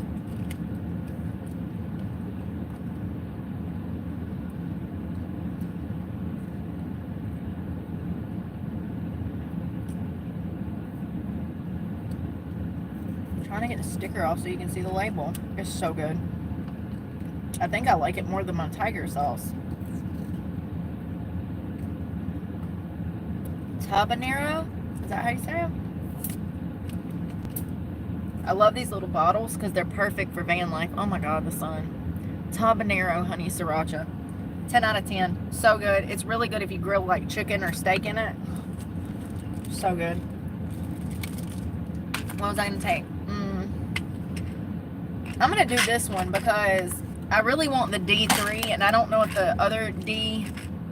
You do need vitamin D3. Yeah, I don't know which one's which, so I'm just going to take this one because it just says vitamin D. It doesn't say D3 or anything. Are there different types of D vitamins? Probably. You know, because like B12, B6.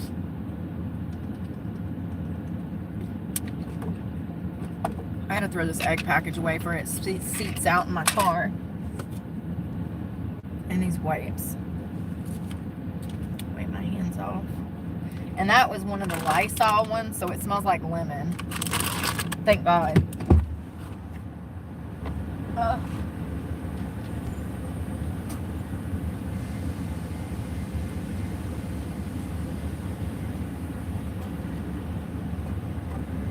I'm also going to eat this banana. I've been trying to keep fruit on me, and I'm out. I think I got an apple left. And I still got this damn avocado we need to eat today.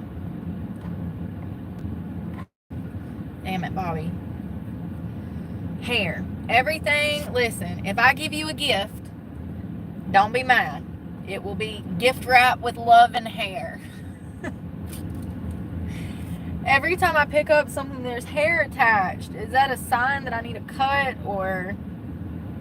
I've actually been going through it for many years. I can't remember ever shaving my head. High school, pixies were a thing. Do y'all remember in the 90s?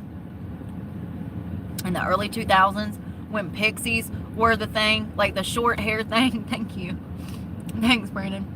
The short pixie. Y'all remember that? We had the long... We had the Mary Kay... Oh, God. Y'all...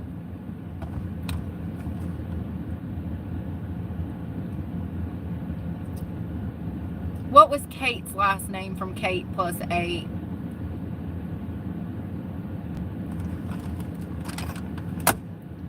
God. Anyways, we all had her hairstyle. Kate plus 8.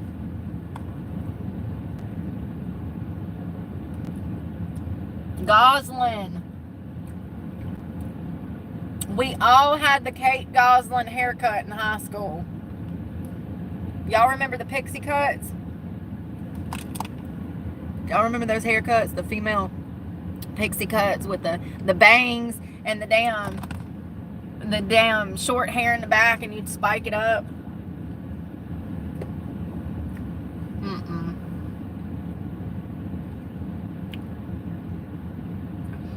Kate Spade passed away, didn't she? Yeah, Gosling. Kate Gosling. There we go. Welcome to the early 2000s, late 90s. If you want to look like a 2000s girly, there you go. Hey, Emily. We all had that haircut in high school. We look crazy as hell, too. We look like chickens. Bunch of roosters. You know what I mean? Oh, you say nice things to somebody and then they're rude, so you just block them. Yeah. Oh my God, this one's even worse. Look at the chicken coop in the back. No, not it stuck up in the back like a damn rooster. So, in high school, my freshman year, I had my hair cut like that. A pixie cut. That's what it's called, a pixie. I think that, like, if you're a girl that has like a jawline, you know, that's kind of prominent, I think they look really good with a pixie cut. But if you a girl that ain't got no chin, honey, or no neck, if you ain't got no neck or chin, don't be getting a pixie. You're gonna look crazy, babe. Don't do it. You ain't no damn Amber Rose. You can't pull it off, okay? I'm trying to help you help yourself. If you no necking and no chinning, don't do that to yourself. Don't do that to yourself. No, you definitely do too, Emily. I bet it looked cute on you. But, you know, I've seen some people that honestly, the best way to figure out what hair would look best on you is it's gonna be to go by your facial structure. So I'm not trying to be mean right now. I'm actually being comical but factual. We all have different shaped faces. Heart shape. I've got more of an oval, long shape. So if you want a good haircut, it would be good to look into your face shape to determine what kind of haircut would look good on you. So I'm not just being mean. I'm not being mean. I'm just saying, like, I'm really trying to help people. Like, how else do I say it? That's literally the nicest way you can say it. So sue me. Don't. You won't get no money. I'm poor. But yeah, you got to be careful with them haircuts because they'll have you looking crazy.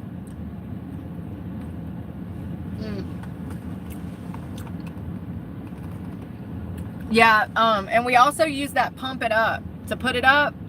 It was like a spritz hairspray that smelled like, it's got a distinct smell. If you've ever smelled Pump It Up, I bet that whole classroom smelled like my hairspray every day I went to class, because I used to put like a fourth of the bottle on my hair to get it to stand up straight.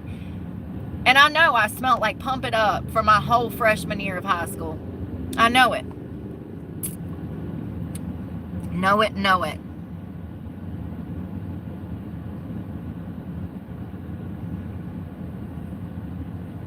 Yeah, I know. The hair is hot. Shelby, you ain't lying. This sun down here, yesterday I was about to die. I don't know how I didn't have to wash my hair being out in that heat yesterday, but it was bad. Short hair is a lot cooler. The more hair you have, the hotter you're going to be, no doubt. And I be seeing men out here looking like lumberjacks in August in Florida. They have a full beard, full head of hair. You know he's hot. In the Florida heat, the heat index sitting at 110. I don't know how they do it. And then they go out and work too, out in the elements. I be seeing y'all out here with these beards. I be worried about y'all. If you ever need mouth to mouth, call me. Sorry. If you can't breathe, just call me. If that beard's got you all in a chokehold, call me. I'll come resuscitate you at the job site. Oh God, that was good. I love that. That's a great way, probably, to find a husband. You know? Find you a bearded man. It's a whole business. Can you not breathe at the work site? Does your beard get in your mouth and strangle you in the Florida heat? Call me. I can resuscitate. Oh my God, really, Critter? That was funny.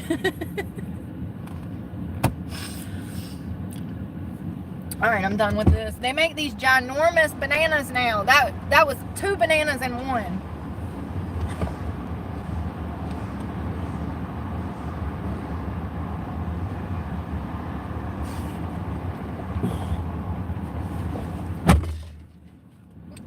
Well, if I'm ever arrested on the job site, you know I was out there looking for a husband with a beard. What was she doing? She was just walking up to me and kissing him. She said that she was giving him CPR, but it looked like a French kiss to me. Oh, Lord. Oh, yeah. We don't know who she is. She just showed it up and started grabbing every bearded man in here, putting her mouth on their mouth. I didn't think he could breathe. It's 110 degrees out here. He's got on a hard hat, a work vest, a tool belt, boots, jeans, and that big ass beard. I thought he needed help. I came to help him. Oh man, that would be great. What's that? My phone. You want to go to the beach? I'm debating if I want to go to like the beach or like the beach, because there's like 3 different ones, and I'm just gonna go to the beach. I know which one I'm gonna go to. I've got tuna and I bought some mayonnaise. I stole some mayonnaise and I didn't steal it. Did y'all hear me tell him, hey, I'm gonna grab some mayonnaise? So I ain't no like condiment thief, but I'm a condiment thief, you know what I mean? Like I asked. Well, I didn't really ask. I said, hey, I'm gonna do this. They don't care.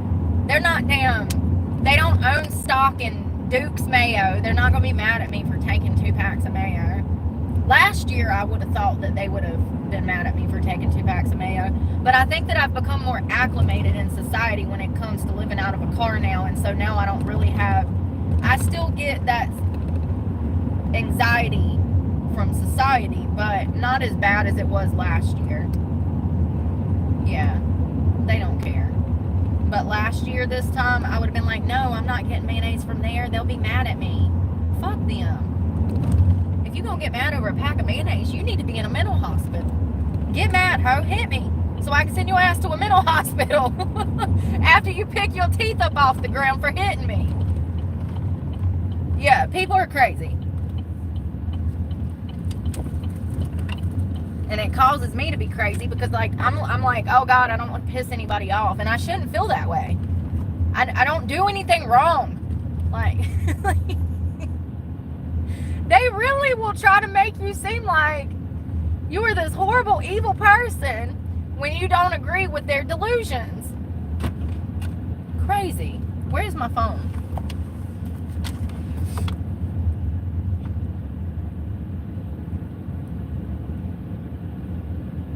This park is so beautiful. It's my favorite in the whole country thus far. Good morning. Thank you.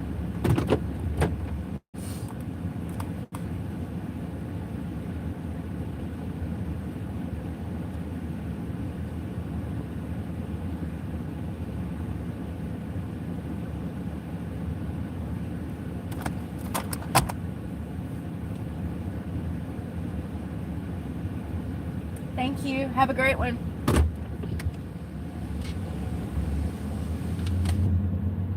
What'd you do last night, buddy? He didn't look like he wanted to be here today. He might be sick or something.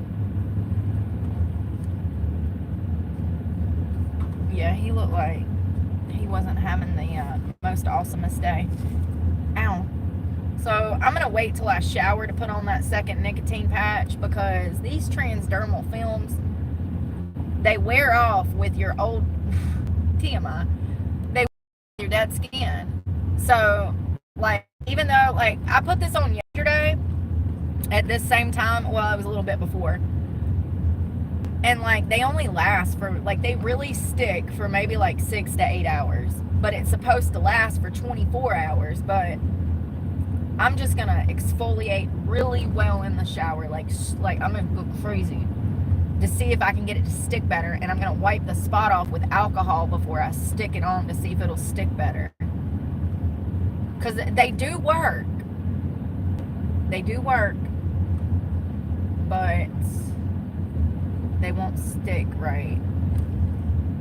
And I can't believe I got that box for $17. If I knew that Walmart had them for that cheap, I might have already quit smoking a while back. Y'all see how big this park is?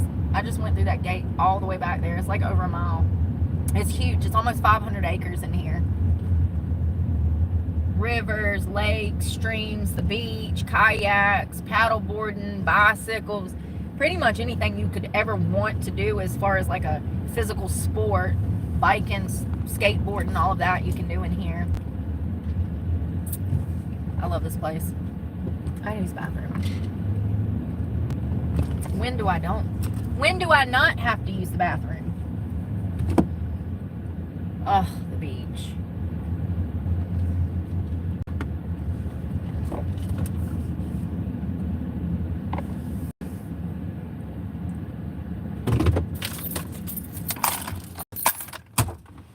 Come here. Come here. Is he? What is he talking about? Is he talking about his criminal charges? Is he angry yet? Is he responding to me? He doesn't even know I exist. Oh, God, that's funny. How great would that be? He's like, I saw this no-name YouTuber this morning telling me I need to be angry. And now I'm angry.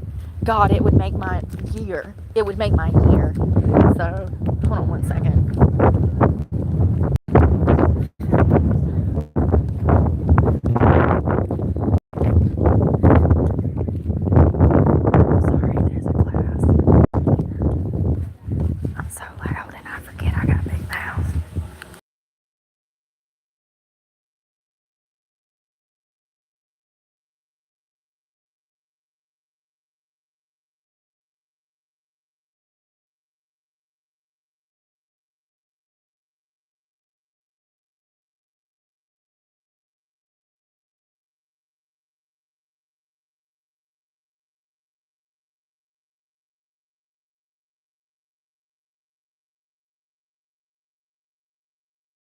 Sorry, I found a purse in the bathroom, y'all, and I'm just trying to figure out whose it is.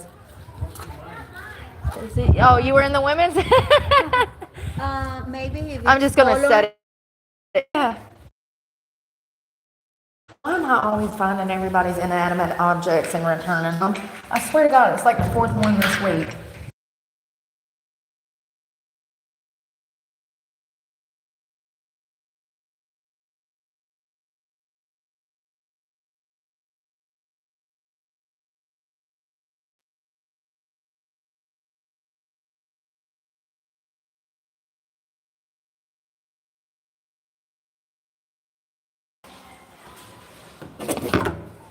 I mean, I don't mind being the finder and keeper of things that are not mine, but do I get paid for the position? Do I get paid for it?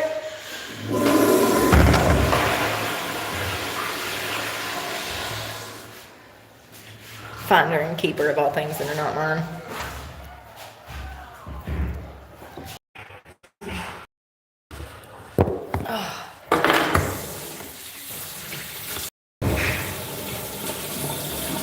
Stuff is going all over my eyes. I knew that's what it's gonna do. There, oh, I got it on top too. Yeah, I do like that crayon, but it runs pretty bad on your eyes. See how it's running? It's all right. Could be worse. I could be blind. and not be able to see my eyes, you know? Sorry, I had to laugh. I don't know where that came from, but sorry. I was trying to hold it in too.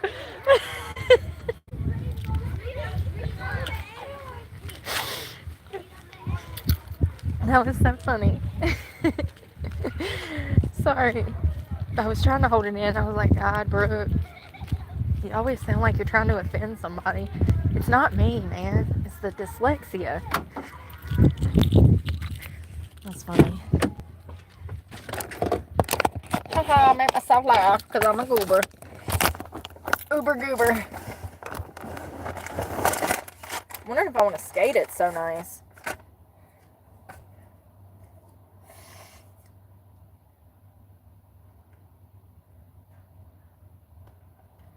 I'm not though. I need to relax because remember, I gotta go to the gym tomorrow.